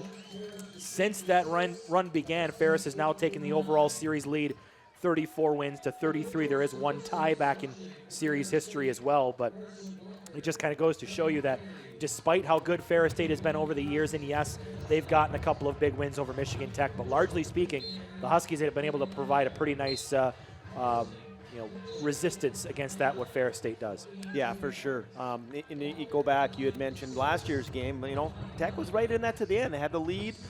It's just tough to battle with these guys because they're so deep and so talented. But the Huskies, they play with a little extra edge when they step up their competition levels like that. And and that, as a coach, that's what you want to see. You want to see your teams compete against the best teams out there. And like you said, historically, the Huskies have always battled with Ferris. They certainly have. Last week's opponents for each of these two teams, they're dueling down at the Superior Dome here today, and like last week, Northern Michigan down 31-0 at half. Not a surprise, I guess, considering how we saw the Wildcats perform last week, and the fact that Ferris State beat up on them a couple weeks ago, and then Ferris State and Grand Valley, transitive property, all that sort of stuff, would lead you to believe that Grand Valley would have their way today. And they certainly have 14 and 17 in the first two quarters of the game. And if I can take a quick look at the box score in this one, Cade Peterson is 15 of 19 for 155 yards passing. Tariq Reed's got 77 rushing yards so far on the day. And the Wildcats have not been able to run the ball terribly effectively. And Aiden Horde is 10 of 13 for 73 yards and an interception. Huskies will get Grand Valley next week, and that will be a 3 o'clock start down at Lubber Stadium. Also going on this afternoon, Davenport is at the University of Mary in North Dakota, and they are up 26-18 at halftime. Mary actually scored 18 points there in the second quarter to make that one more of a contest. And then Wayne State was up 7-0 on Saginaw in the first quarter of their contest earlier as well. Let's get to our first half highlight of today's game, and it was a Michigan Tech touchdown that was set up from a long reception by Nick Nora, went for 62 yards, was challenged by Ferris State. What exactly they were challenging, we can't necessarily determine Referee said they were challenging the long pass completion.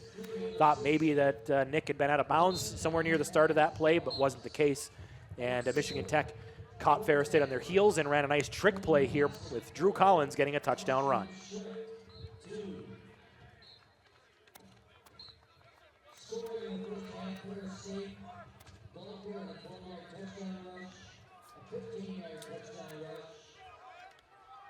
Michigan Tech Collins, a 20-yard rush, and Ferris goes on the scoring with a 4-yard rush by Gulker.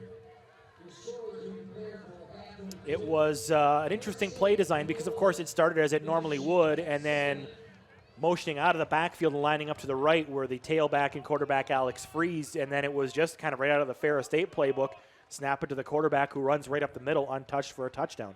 Yeah, it's actually the same exact play that Carson Gulker was running earlier in the first half. A little bit of a counter tray thing, and Drew Collins is a quarterback by nature and follows blocks, and they said the offensive line did a great job, and he waltzed into the end zone untouched. And it worked out well for Michigan Tech on that one, and we'll have our second half kickoff coming up for you. 30 seconds away, Michigan Tech to get the ball first here to start the second half, trailing 21-7. This is Husky Football on Mix 93.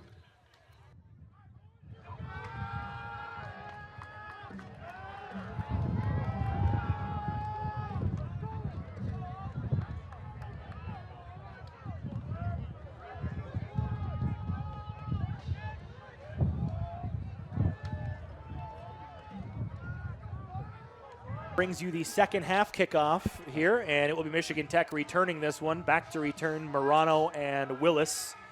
Set to kick this one away is number 45, Mitchell Middleton. 21-7, Ferris State after the first half lead. Halftime was brought to you by Sands Auto in Houghton.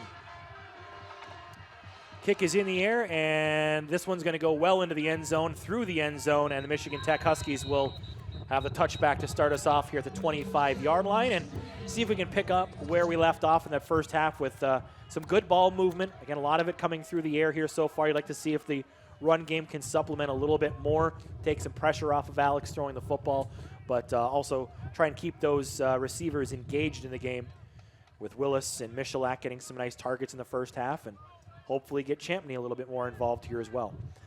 Yeah, once the Bears kind of knew that the Huskies weren't running the ball very much, they were able to pin their ears back on that D-line and really cause some havoc on Alex. Huskies will start with two receivers stacked left. They'll motion Champ across the formation here to join Michalak on the left side. He'll stack over there. It's going to be a handoff instead to Morano, who's looking for running room up the middle, and I think he gets to the line of scrimmage and is stopped there. No gain on the play. Again, the Bulldogs' defensive front lines up with some pretty big individuals, at least as the starters anyway. Irving Bay at 350, Nelson at 300, and they, of course, rotate some other guys in there as well that aren't any slouches either, close to 300 as well in the second string. Willis motions in. Looking to pass. Freeze steps up, fires it, and completes it to Michalak, who'd had some running room but couldn't stay on his feet. May have tangled up a little bit with the defensive player from Ferris State, but a first down by Michigan Tech at the 40. Boy, if he could have kept his feet there, that might have been that big play we were looking for. Again, targeting Brandon early in the second half. I'd like to see that. Coverage there by Colby Brown, number 26 for Ferris State. And Freeze, gonna hard count, look to the sidelines here. Possible adjustments there for Alex to look over. Looks right, throws, dumps it off to Collins. The tight end makes the reception, forward progress to the 44-yard line, and it is stopped there. Pile collapses a few yards behind it. But Collins gets his second reception of the game. He's been a little bit more involved here today and hopefully getting a little bit healthier after being dinged up a bit earlier in the season. Provides another weapon on offense for Freeze in the offensive attack. We're kind of using him as that short running game thing, that little, just a 2-3 yard pass, and hopefully he can turn it into something more. Alex Freeze was tied for the conference lead in pass attempts on the season, 164.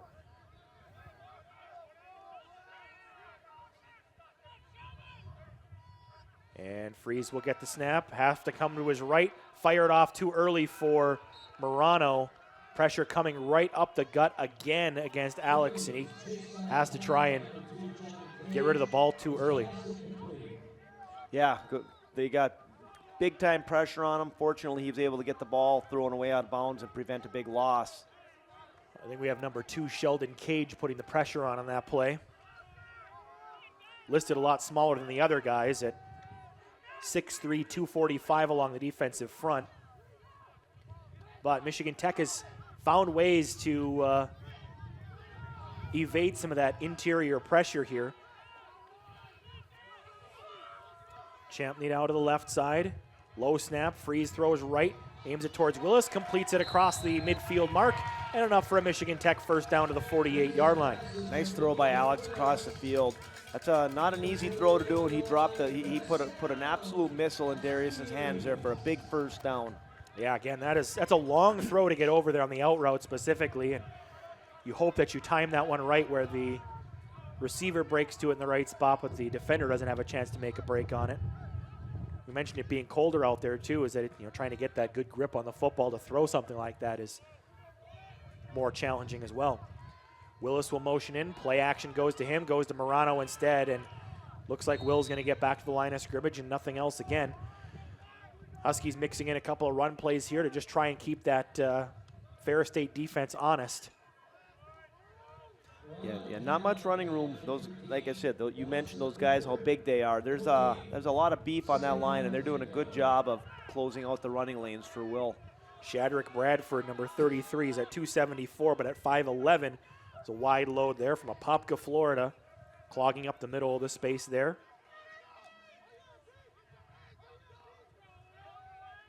Huskies making some more adjustments here. Again, really tight coverage on the outside by the Ferris State corners. Alex going to dump this one off. Morano's got open field. Will's going to make a nice little move there for a pickup of close to 5 yards. Linebacker makes the stop on that play. Sipaya. Yeah, there's number 31 again. He plays sideline to sideline. Very, very impressed with this guy.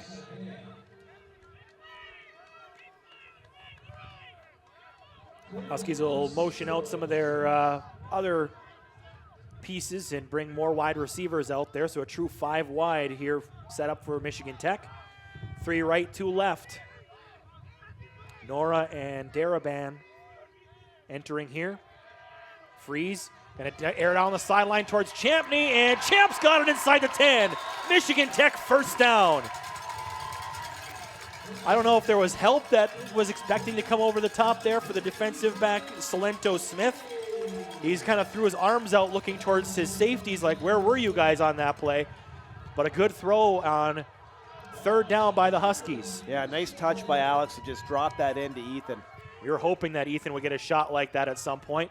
Huskies will keep the same crew out there, so 5 wide receiver set here for Michigan Tech remains. Again, 3 to the right, 2 to the left. And Freeze is going to look left, goes towards a corner area towards Champney and incomplete. Again, coverage from Smith, really tight out there. No flags. Yeah, we've seen Alex throw a lot of rockets to Ethan, and Ethan make great catches. That one he just dropped right over the top of the defender, right into Ethan's hands. Nice throw by Alex. Michigan Tech with a 2nd and goal from the 10-yard line. Change things up here to bring Morano back in, allows the Ferris State Bulldogs to make a change, and big man running off the field there is number 94, another Cepeda at over 300 pounds. Hand off Morano. Will's going to get towards the edge, tries a stiff arm, but just can't get through. Forced out of bounds by Dedmond. No gain on that play again there for the Michigan Tech tailback. And you can just see the strength of that defense. Like, Will's getting contact, and he's not able to use his momentum to get that extra yard. They're standing up at the line, and those guys are just, you can see the strength is such a big part of their defense. So 3rd and goal from the 10-yard line. Huskies definitely want to make a touchdown play on this drive instead of a field goal play, and Alex Freeze will do it. Running up the middle, little quarterback delay, and the Michigan Tech Huskies strike again. Well, quarterbacks are the guys scoring touchdowns today. And again, another nice play call by Coach Metlack, and Alex did a good job of breaking that initial tackle and getting into the end zone for a big score. Hat tip going to Will Morano, who enters the blue medical tent over there. He ate a big block there from Sefa Sapea, the linebacker. He wore that one in its entirety to allow the freedom for Freeze to run that one up the middle. Drew Weibel's extra point is up and good. Life insurance is not an extra point, but a vital point of your personal insurances. So contact the Turvo Agency today in downtown Hancock. 9:25 to go here in the third quarter. Huskies have answered 21-14. They now trail. You're listening to Husky Football on Mix 93.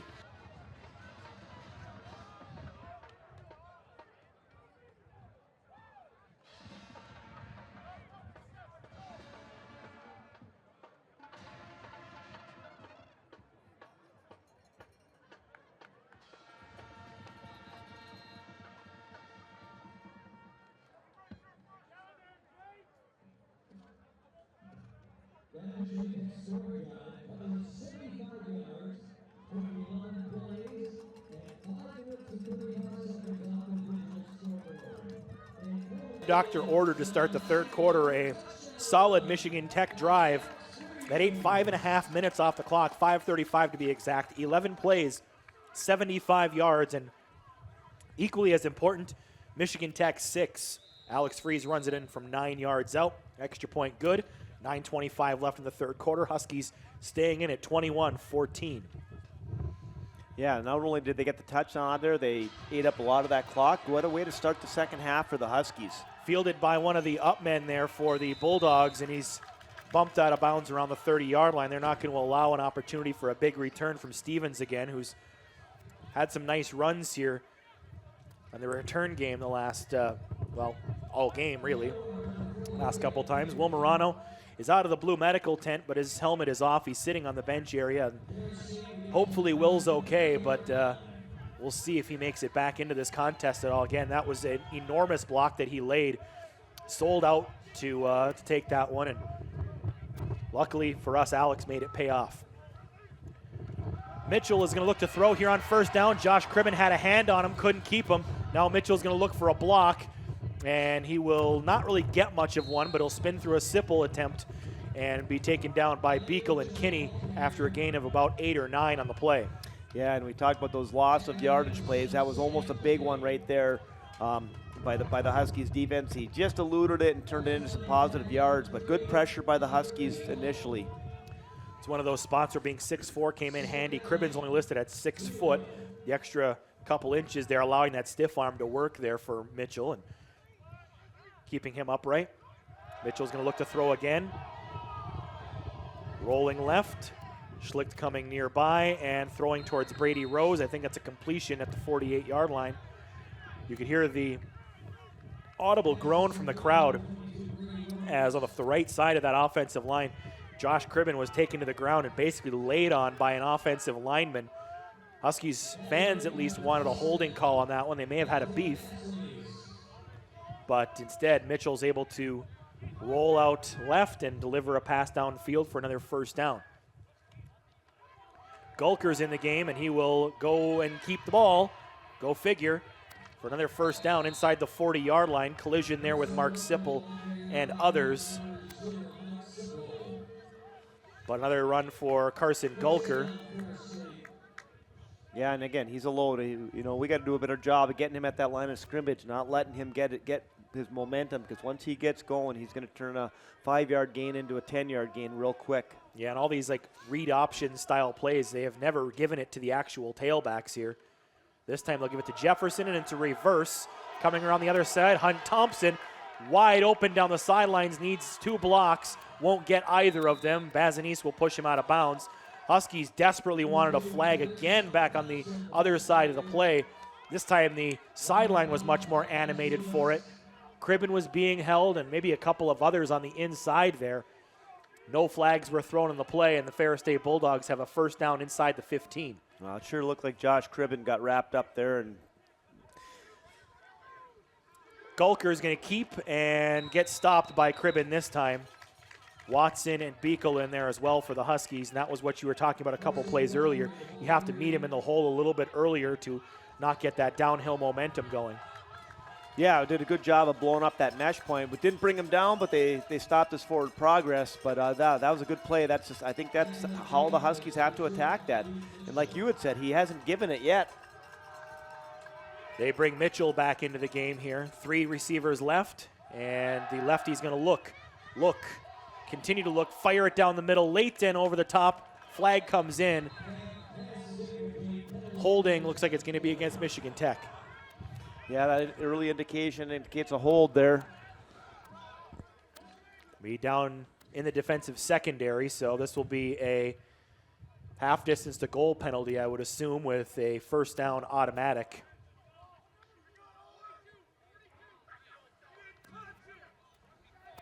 Holding, defense, number 42. Half the distance to the goal from the previous spot. Automatic down. Well, I'm sure Coach Metlack's going to get a word or two in there about make sure you're called holding against them as well.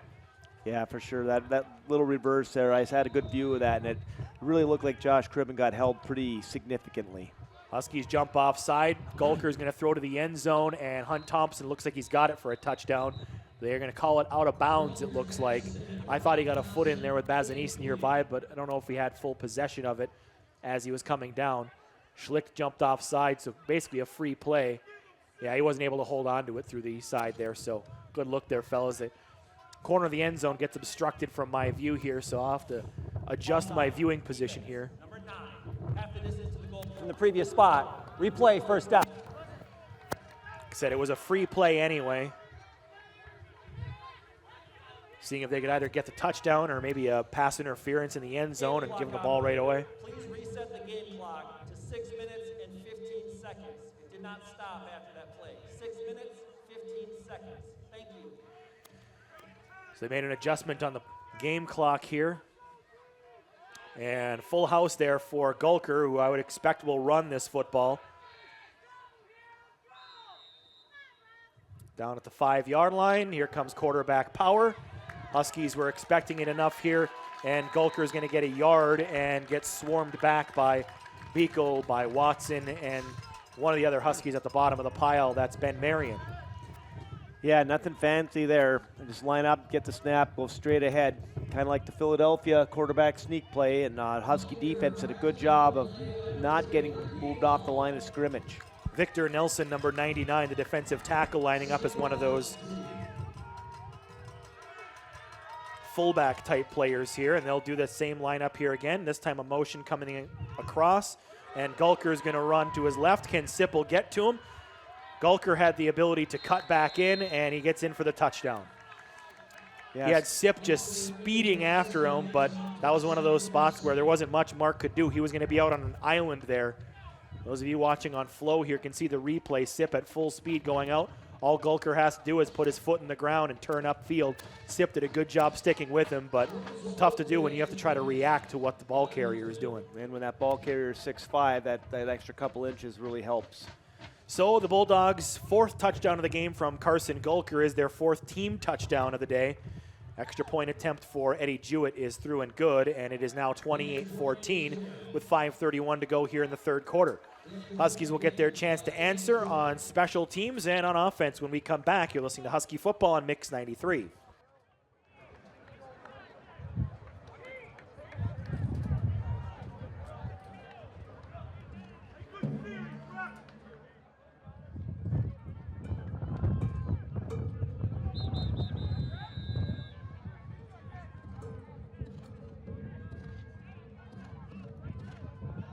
Drive here for the Ferris State Bulldogs. That was a pretty nice answer after the 11-play drive in 5.5 minutes. The Bulldogs do 7 plays, 70 yards, and 3:50 off the clock.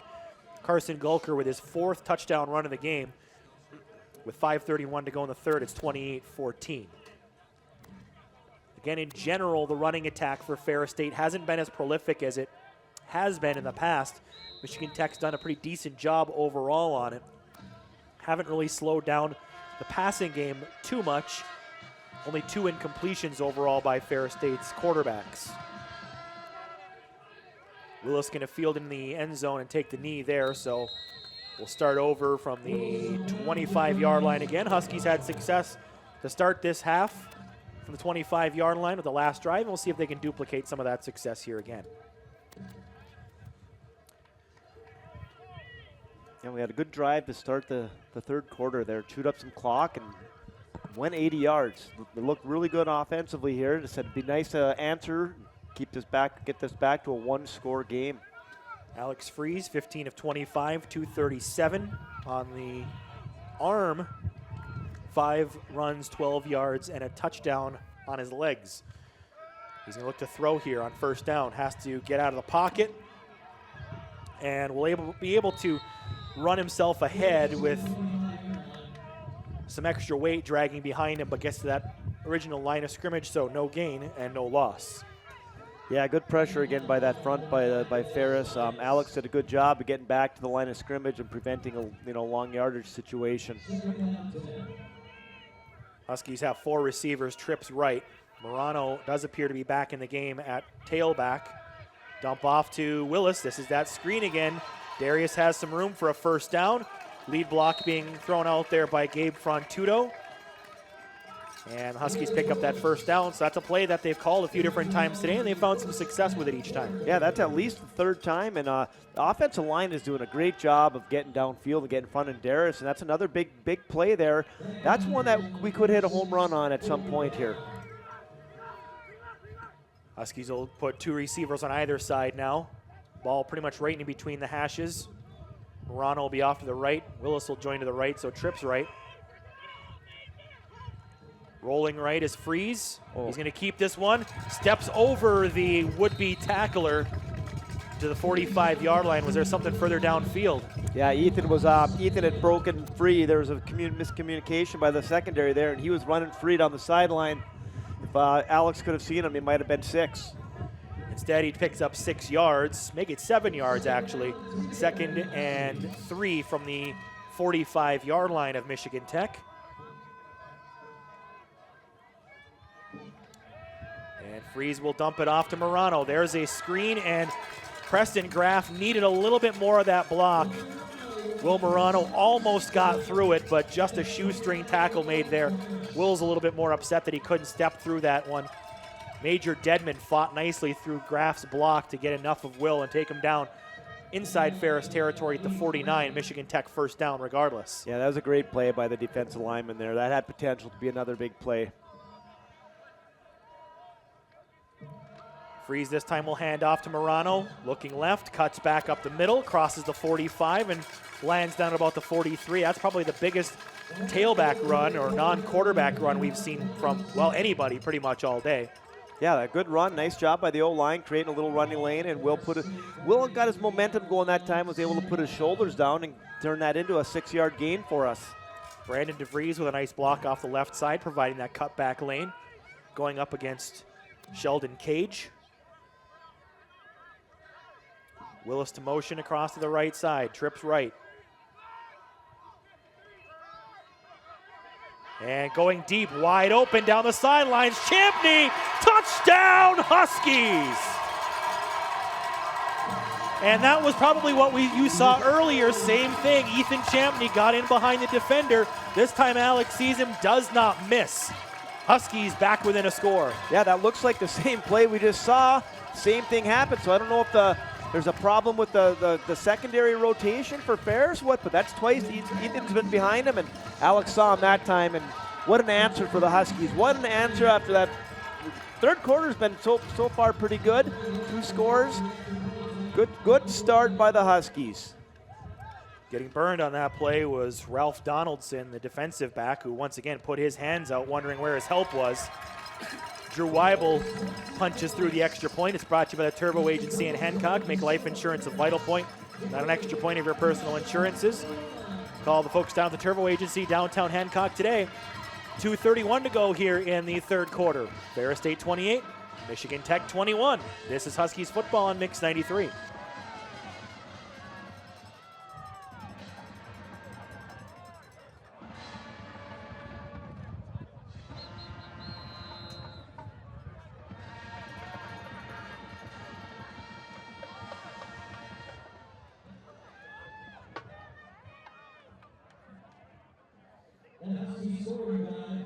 75 yards, took 6 plays and 3 minutes.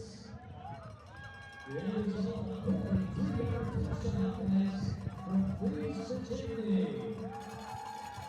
Tech puts up another touchdown, 2:31 to go in the third quarter. That scoring drive for the Huskies was 6 plays, 75 yards in an even 3 minutes.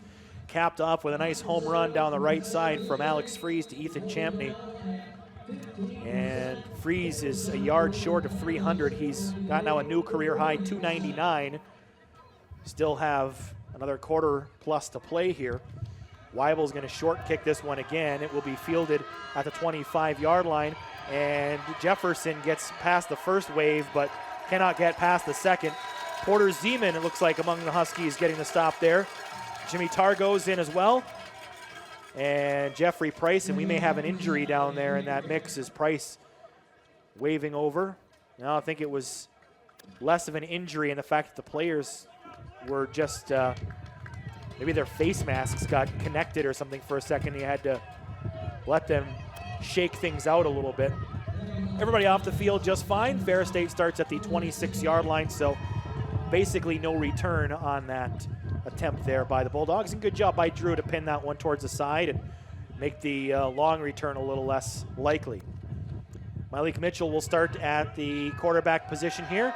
Throws one across the middle, and it is incomplete. Brady Rose, the intended target, had a spot in the slot there, coverage by Owen Watson. Yeah, Second incompletion, by the way, by Mitchell today. yeah, Owen was a good coverage there. That ball got tipped up and just out of the reach of our defensive back there. A little turnover would have been a nice play for us with the momentum we have right now. Well, see if we can force a 3 and out here. I know it doesn't happen very often against Ferris. We did it earlier here, and see if we can build some of that momentum the offense was creating.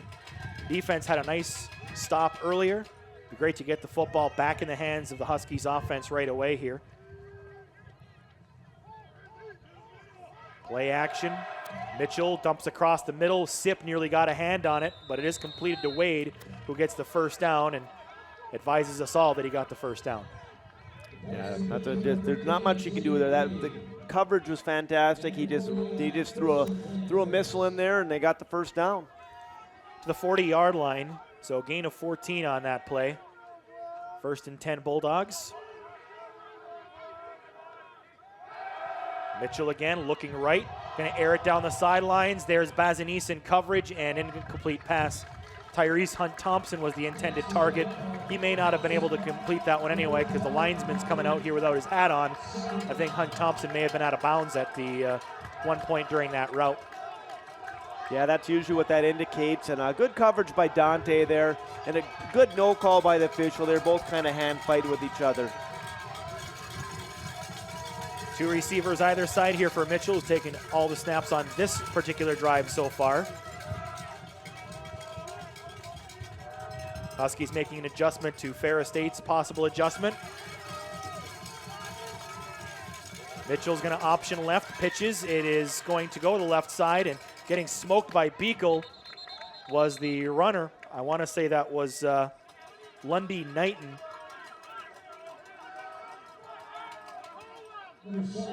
Good gain on that one. Gives him about 8, makes a manageable 3rd down here, and I would assume Gulker, yeah, he's back out there. Gulker has thrown some, so it's not like it's a guaranteed run, but this would be the play where you'd expect him to just tuck and run up the middle. And that's what he will do. He will hit the 50 and fall forward for a first down to the 48. You know, it's funny, even like, again, the Philadelphia play you're talking about before, you know it's coming. It's just really hard to stop. Yeah, it is. And he does he's such a load that if he can get a little bit of momentum, he's going to get a couple yards. And the times that we have stopped him, we've blown up that mesh point, not let him get any momentum and get those feet moving. So first down from the Michigan Tech 48. Malik Mitchell checks back in. And they fake the pitch. Cribbins in the backfield. Huskies have a ton of pressure there, and he heaves it out of bounds. They say that the running back was in the area there. He was definitely in the pocket and was probably 20 yards deep, back footing that one out of bounds. Huskies would have loved to have had an intentional grounding call on that play, but I think the ball may have crossed the line of scrimmage there on the throw. So ultimately not a flag there, but good pressure by Cribben and good help coming in after Cribben as well. Yeah, so close to get to turning that into a big play for us. Said hopefully one of these works out for us, because they said we've had some good pressure on him. Mitchell going to stand in, fire to the right towards Wade, and their miscommunication perhaps on that route as it is incomplete. And that'll bring up 3rd and 10 here with 19 seconds to go in the third quarter. Ball in the Michigan Tech 48 with the Bulldogs still up 28-21. See if the Husky fans here can make their noise, clapping their mitts together.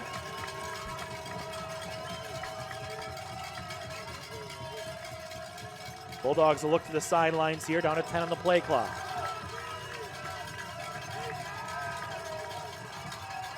Mitchell drops back. Here comes pressure. Schlicht is being held. No flag is thrown. Mitchell rolls left. He's going to have enough room to run towards a first down. He gets there. He landed out of bounds. I don't know how Schlicht didn't get a holding call against the offensive lineman on that side. That was about as clear as it gets. And again, number 76 was on the outside there. That's Lawrence Hatter. And that was an egregious mishold call, and I think Brian Thomas and Dan Metlack are asking about it, but the clock is all zeros here for the third quarter, so we'll talk about that when we come back. Huskies down 28-21 to Ferris here as we start the fourth quarter. You're listening to Husky Football on Mix 93.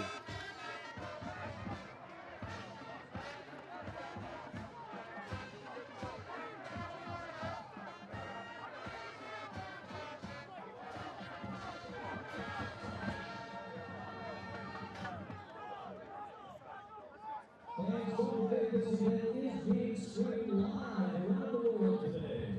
Go to MichiganTechHuskies.com/FloSports to catch all the action and archive footage of the event.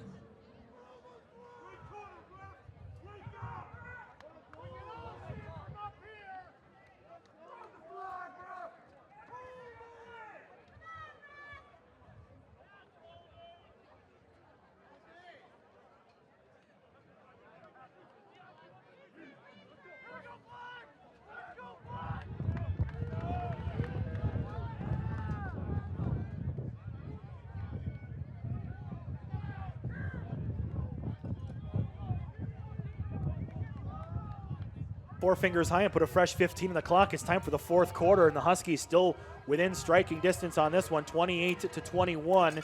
Ferris State has the lead in the ball.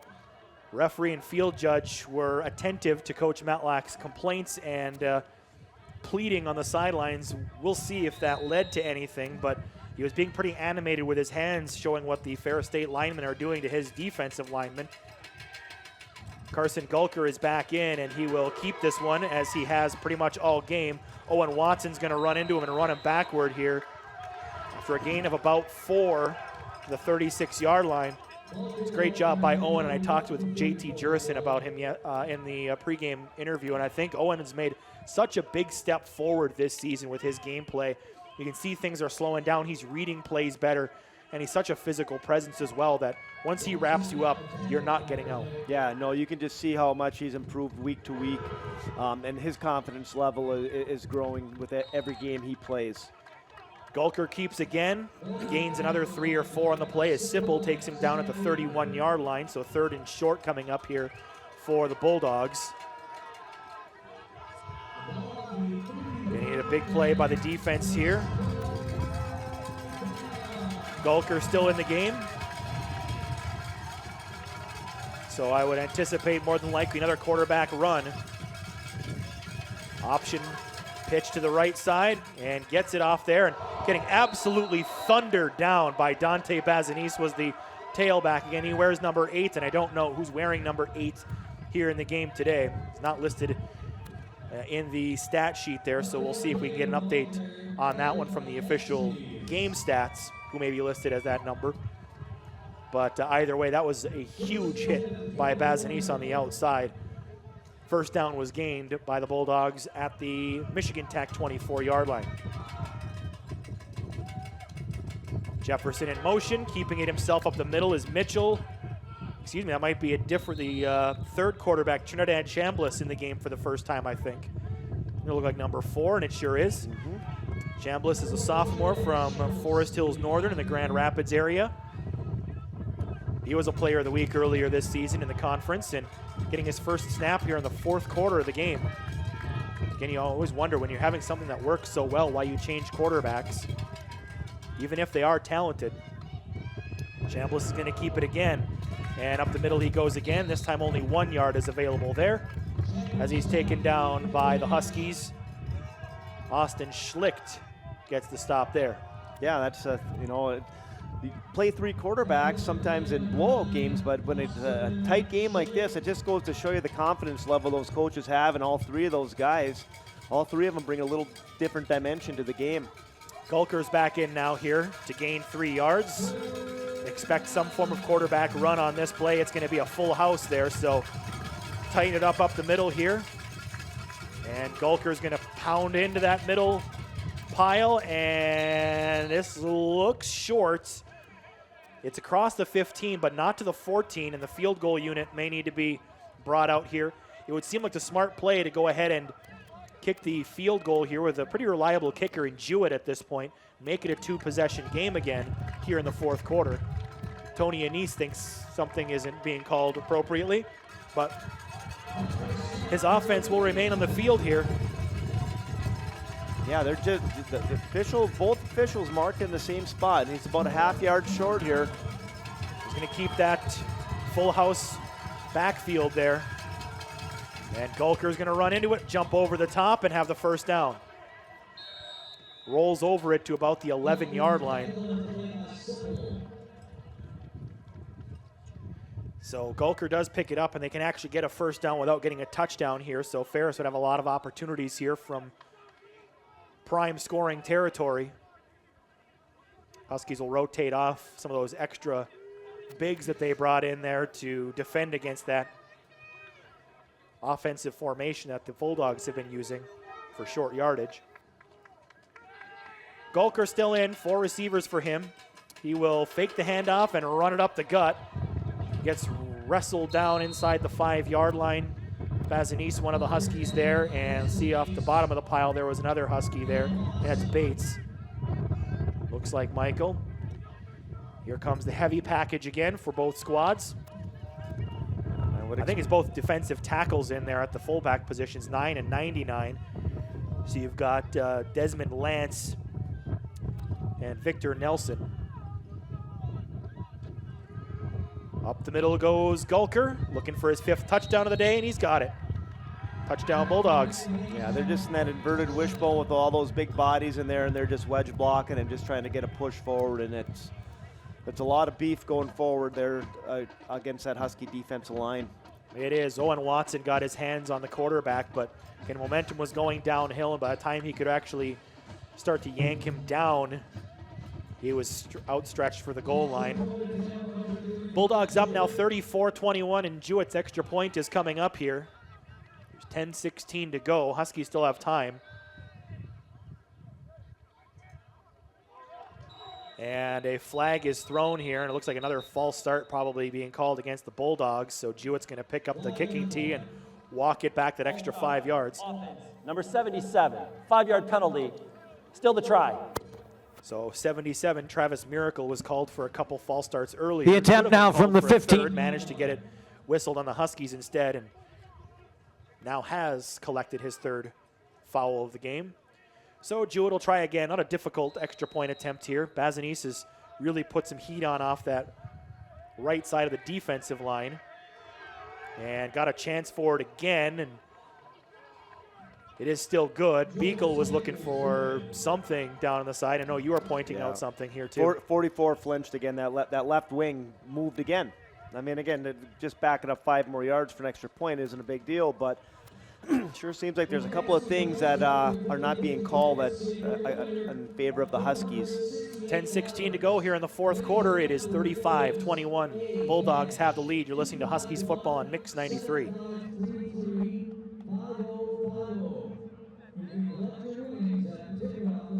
Inside the STC. Again,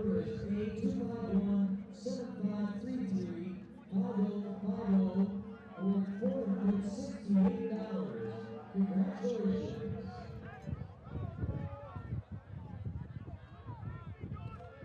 Here on Mix 93, Bulldogs punching another touchdown, and as were the first 4 of the game, it is on the legs of Carson Gulker.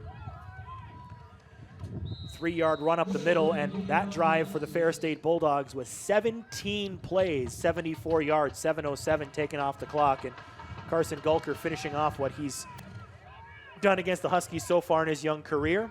Fair catch called for and made by Morano, bringing up to the 25-yard line. Gulker on the day has carried 21 times for 92 yards and 5 touchdowns. He's thrown 6 times, 5 of 6 for 71 yards. Malik Mitchell is 6 of 11 for 107 yards. Again, at this point, if you're Ferris State, I don't know why you would take it anything out of the hands of Gulker. I get it. Mitchell's been dynamic and at times. Chambliss has had his moments as well, but Gulker's working. Don't need to stop what's working, but I am not paid as a head coach. I am paid as a guy who talks about head coaches on the radio, so. Well, I agree with you. And Gulker, he's going to keep that clock moving. I mean, the clock is what Ferris needs to run right now. Quick throw to the outside is Asher Gregory. A little swing pattern for him. He's going to gain about a yard. Gregory got his feet wet against Wayne State. Had a couple of touches last week against Northern Michigan as well, and may see his role increase with Colby Hindenach now out of uniform with crutches now standing on the sideline, so not great prognostication for his future. Play action here for Freeze, wants to go deep, can't go deep, throws to nobody in particular. Willis was coming across. Ferris wanted a flag over there, but Willis was coming across and would have been in the area. So an incomplete pass here will bring up 3rd and 9. The Huskies will take Gregory off the field and bring Nora in. So now you'll end up with 4 receivers plus Morano as the skill positions for Alex to work with on this 3rd down play.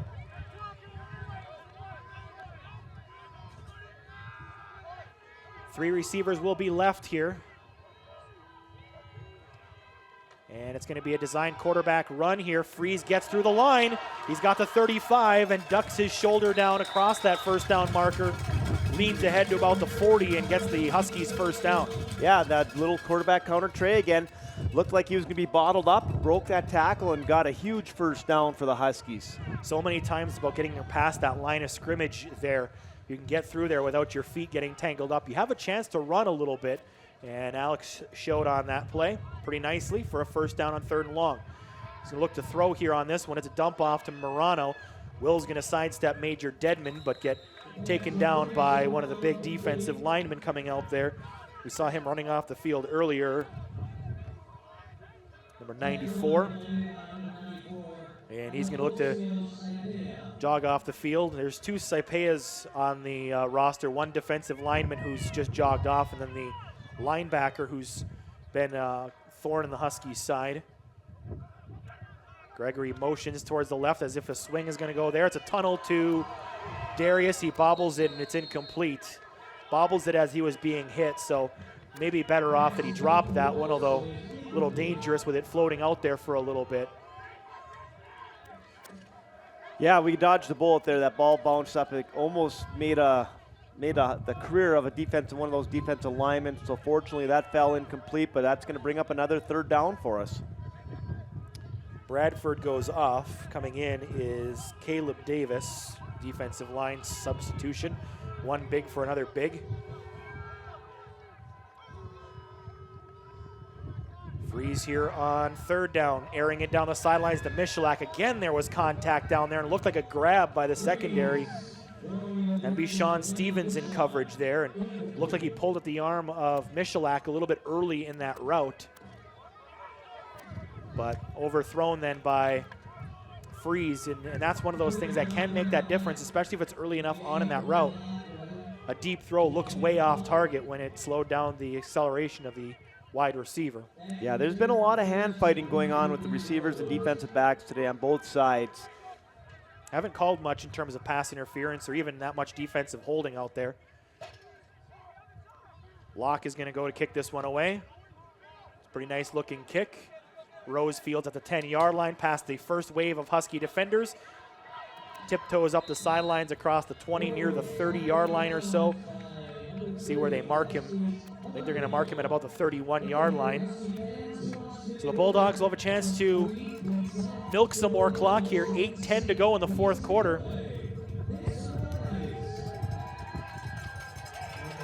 Bulldogs are up 35-21. Carson Gulker is starting this one here. Again, I would expect that would be the smart play here, is just keep Gulker in. They ran over 7 minutes of clock off their drive last time, mostly on the ground, lots to do with Gulker. He'll hand this one off to Jefferson on the end around, gets towards the edge but can't get past the edge, and Michael Bates Jr. looks like he's got the stop there for a loss on the play. Yeah, again, when they do try to run that sweep outside, the Huskies have done a good job of stringing it out, not giving them much. But just to echo what you're saying, I said I think number 12 is probably going to be receiving the rest of the snaps this way and try and get their run game going and just keep that clock moving. Would seem like the smart thing to do. Mitchell's been decent. He's been fine. He's had a handful of runs, but no need to really put the ball up in the air at this point either. So his primary skill set isn't what's needed at this stage. Gulker's is, as he runs it up the middle and has the 35-yard line up near the 39 as he's being pulled down by Beagle. It's going to be 3rd and 2 here. And I would assume a more heavy set lineup is going to come out, and it sure will. 99 Nelson, 9 Lance, that full house backfield going to come on in. It's 3rd down. Thank you for the clarification. It is 3rd down. Huskies have the heavy package in there themselves. Bates is in coverage, and he's the only member of the secondary actually out on the field right now. Timeout, Ferris State. 6:41 to go in the fourth quarter. I think they were just looking to Ferris State. bleed a little bit more off the clock here. Maybe try to size up where some of the weaknesses in the Michigan Tech defensive front may be as they try to plunge ahead for a gain of 2 and keep possession and keep clock running. Bulldogs looking for their 90th win in their last 96 tries, and trying not to drop one to anybody in Division II not named Grand Valley or Ashland. Playoffs, maybe a little different story. Obviously, they haven't won 10 national championships. Won 2, so they've been unbeaten in a couple of playoff scenarios, of course, the last 2, but losing to Division II opponents is not something that's happened too much under the watch of Tony Anise, and he would not like to do so again today. Getting a first down on this play would go a long way towards sealing that. Huskies trailing by 2 possessions here. 35-21, 6:41 to go. You pick up the first down, you can easily take another 2+ minutes off the clock. Yeah, for sure. And you look at the stance of these 2 big boys in the backfield. They're not going sideways. They're going straight ahead.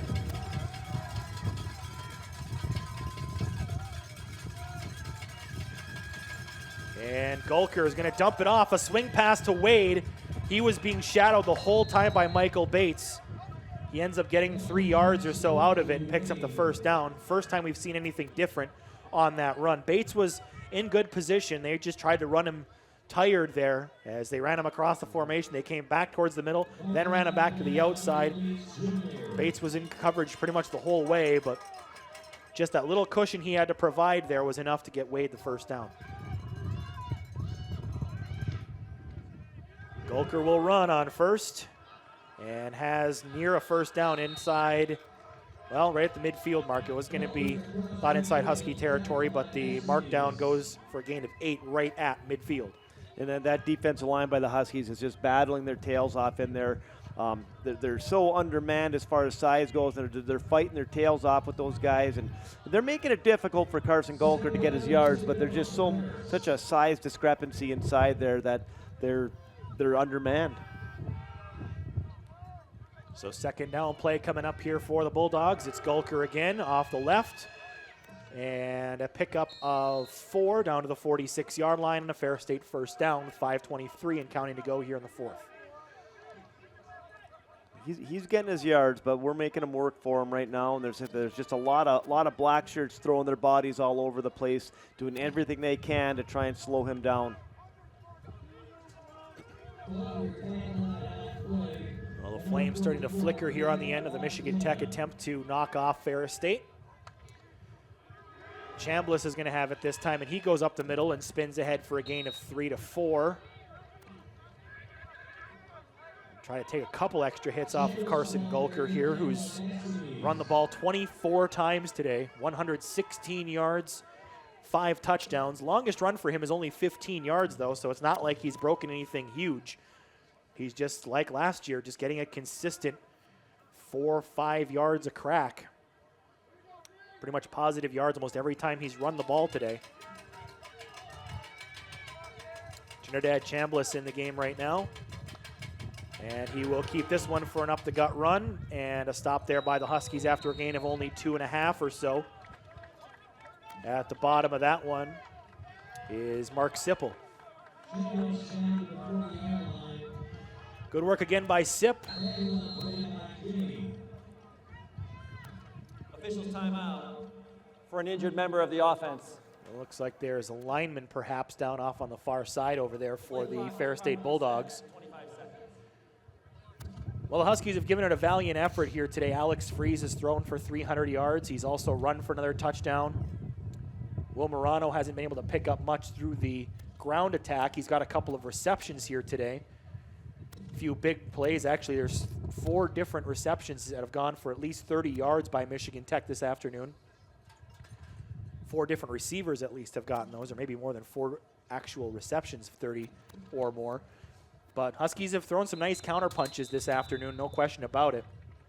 Mark Sipple does lead the Huskies defensively with 9 stops. Dante Bazanis comes in next with 8. Same with Owen Watson.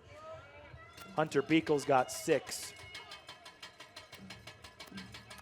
Carson Gulker going to come back out there here on this 3rd down play. And this one could be for the game if you can pick up a first down on either 3rd or 4th down if it comes down to it. 4 minutes to go in the game, and now counting.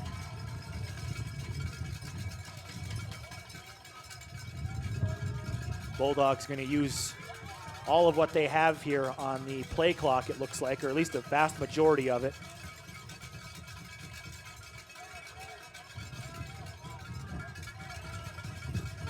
Wade doesn't know the play. I don't know if he needed to know the play. They throw it to Brady Rose.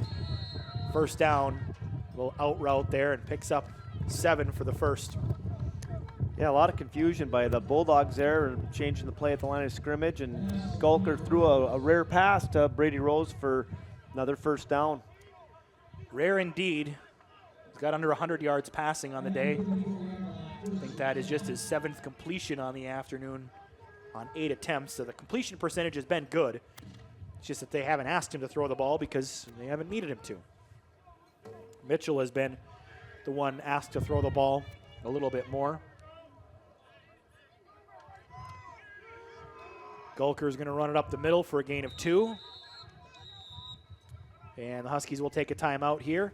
Their first of their 3 timeouts with 2:45 to go. Michigan Tech, their first of the half. Well, we're in a do-or-die situation here where you need to stop them on this drive. Hope you can hit something and then go for a onside kick. Clock operator, please reset the game clock. 2 minutes, 49 seconds. 2 minutes, 49 A couple ticks seconds. on there for Thank Michigan you. Tech here. But again, like last year, a valiant effort by the Huskies. You know, Ferris State established early on in the game here with the first possession, pushing it right down the throat of the Huskies. Good answer afterward. They got a score, and they actually held Ferris State a little bit there as well. Overall on the afternoon here, let me get you some of the total numbers on this game. It's, again, been pretty even. 61 plays, 369 yards for Ferris State. 182 on the ground, 187 through the air. Huskies have run 54 plays for 366. Again, from them, it has been 303 through the air. 21 rushes by the Huskies for 63 yards.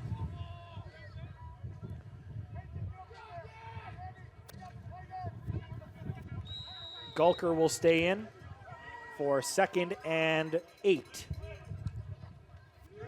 He will run and won't get much. Looks like a yard, if that, as he's pulled down.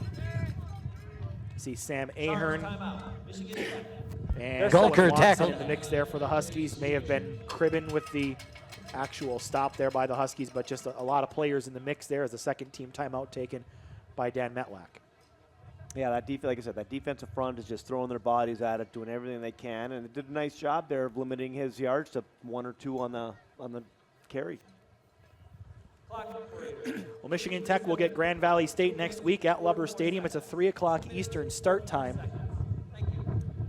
We'll have the coverage for you here on Mix 93. Live from the suburbs of Grand Rapids. Lakers, meanwhile, up 59-7 over Northern Michigan here. They're in the early stages of the fourth quarter in that game, so the Wildcats able to get on the board, but certainly not enough. Lakers have handled that game for the most part. 285 rushing yards for the Lakers today and nearly 500 yards of total offense for them. Davenport, meanwhile, is in a much tighter game than you'd expect against the University of Mary. Gulker's going to fade one down towards Wade, and it is incomplete. Jared Terrence is going to get a flag on the play, and I don't really know what the flag is really about. He wasn't pulling him, he wasn't tugging him, he wasn't doing anything that I would have considered as pass interference. Actually, it looks to me like Wade may have knocked him down a little bit with his back arm, but if they put this against JT, that's gonna end the game virtually. Defense, 42. 15-yard penalty for the 42, previous but spot. it's 22. Automatic first down. Boy, they sure have been letting that go all game. They really had been. You know, We're looking at this replay here. Terrence going in, making a play towards the ball. He was falling backwards, and Wade may have nudged him a little bit as he was falling, but then Wade fell over the top of him, backing up for the ball. And a free first down with a flag there. I don't really like that call, obviously. As a Michigan Tech fan, I don't like that call. But I think that's one that, you said, they've kind of been letting that same play go most of the day. Right, and again, if it's a penalty, it's a penalty, but they have not thrown pass interference calls all afternoon, and there's been a lot of banging going on between the D-backs and the receivers. Gulker on first, wrapped up by Watson, Kinney, Bates. Davenport 33, Mary 24 as they hit the fourth quarter in that game. Again, the Panthers coming in as a top 15 ranked team in the country, looking to stay unbeaten on the season in their, I think, their last non-conference game of the year.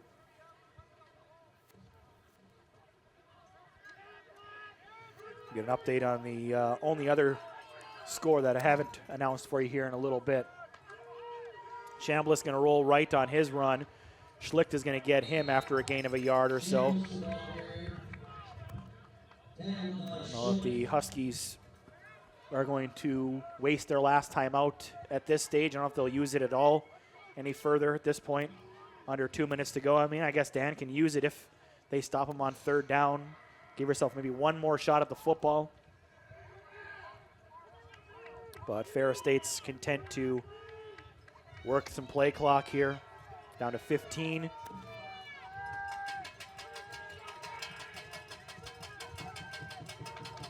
And Chambliss with a clap there. Beagle wanted to jump, didn't get one. And now they will just take a timeout here as the play clock hits 0 at 1:08 to go. So one play, and the Huskies could, if they stop it, force a field goal attempt. It would then make it a 3-point or 3-possession game if they make said field goal. Leave you with about a minute to go to do anything with, and it's kind of an academic situation at this point, but you hope that, you know, by taking your timeout, maybe you can make something happen, cause a fumble, something or other. But again, an effort by Michigan Tech that could be commended today.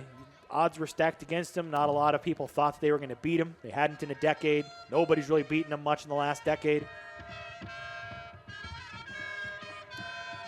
But a pretty strong effort put up by the Huskies this afternoon. Yeah, you cannot fault the effort out there, those guys. Like I said, you're playing against a team that has as much success as any team in the country, and being under.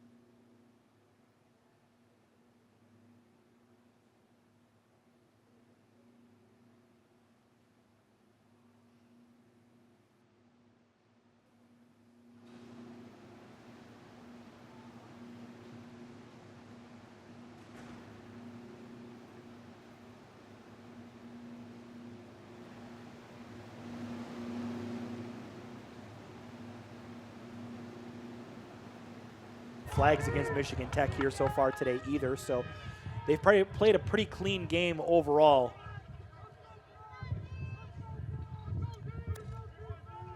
And the Bulldogs have brought Gulker back in here on 3rd down for a probable run up the middle. There it goes. Beakel's going to get to him. Zeman comes in to help out, so does Watson, and that one's stopping the line. And as you would expect, Coach Metlack does take his final timeout. Right, and there's a minute to go. I said maybe they come out and try and field goal. Maybe you get a field goal block. I mean, Michigan Tech, they're 3rd and 5. Obviously, the analytics would say odds very long against you getting a comeback victory in this game here today, but they preach playing a full 60 minutes in practice. Every day they say it. So just because you're down 14 here, you're going to play that full 60 as best you can. Give yourself every opportunity. no doubt, like you said, the coaches preach it, and the coaches are doing it. The players are doing everything they can on the field, and the coaches are doing everything they can. And that's all you can ask from them, is calling the timeout is the right play here, and we'll probably see a field goal attempt by Ferris State.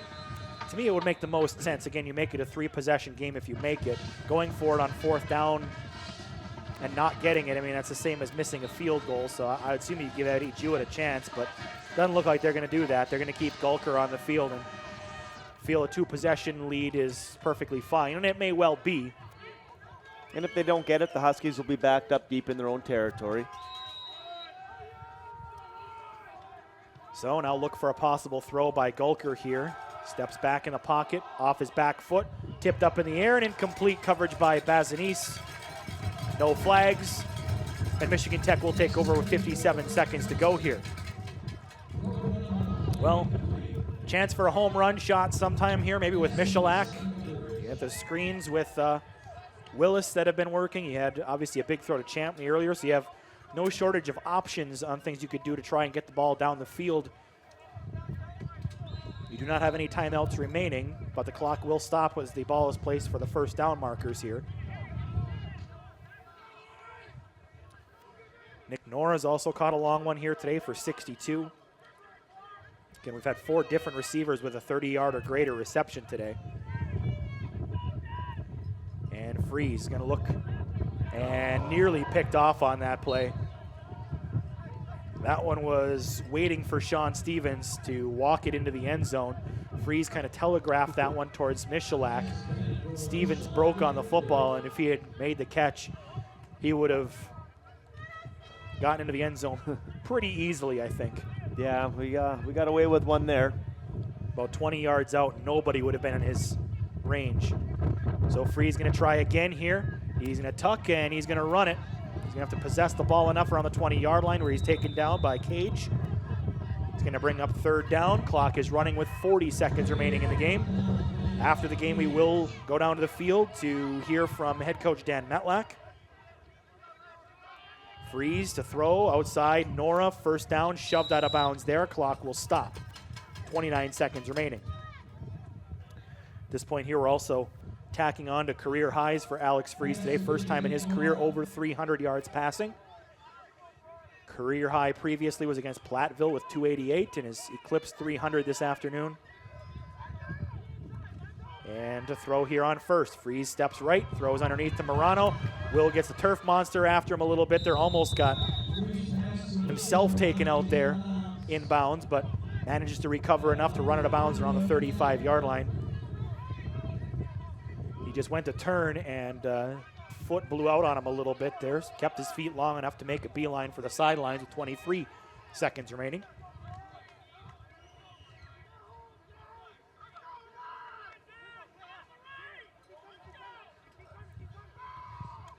Freeze to throw again. This one, again, nearly picked off, looking for Michalak. Should have been taken away there by Dawson Booker. Getting a little loose with the ball here in the last drive. And that one looked like they might have been trying to hit Brandon coming across the middle, and you might have seen a little Boise State play there with Darius coming behind him. I didn't see that part of it, but I do like the idea. Fortunately, it was thwarted by the defensive effort by Ferris State. Freeze to throw again here. He's going to air one down the sidelines towards Michalak, and it's out of bounds. Brandon had a hard time locating that ball right around midfield, but I don't know if he would have made the catch anyway. That was a bit of a tough spot, looking over left shoulder. I don't think you could have reached it. If you're looking over your right shoulder, you maybe would have one-handed it and fallen out of bounds if you were lucky. And then this is going to bring up a 4th down, so we got to make sure we get the first down here, or this one will be over. Throws it outside to Michalak, who has the first down and steps out of bounds about the 43-yard line. 16 seconds remain in regulation. Again, coming up here during our post-game show, we will head down to the field and talk to head coach Dan Metlak on our Fine Line Tire Coach's Corner. Give you some final numbers and highlights from this game during the post-game show, as well as pick a superior player. Free's going to throw again here. Fires one towards Willis. D-Will has it picked off. And he's going to get shoved out of bounds at about the 38-yard line. Darius had it, but was bobbling it, and the tackler on the outside there was Sean Stevens, and he just pulled the loose ball out and was able to move ahead for about 15, well, maybe 10 yards or so. And that's going to be a mark on Alex's stat sheet that he didn't need, although admittedly it may have been coming on a couple of other throws earlier. That one, though, wasn't his fault. No, that was that one he put in Darius's hands, and it just unfortunate that Darius bobbled it, but still a great performance by Alex today. Ferris State will go under center, and Gulker will take the kneel down, and that's how the game will finish. Ferris State 35, Michigan Tech 21. Huskies battle hard, but come up short against top 10 ranked Bulldogs team. Head down to the field and talk to head coach Dan Metlak coming up during our post-game show. 35-21, your final score. You're listening to Husky Football on Mix 93.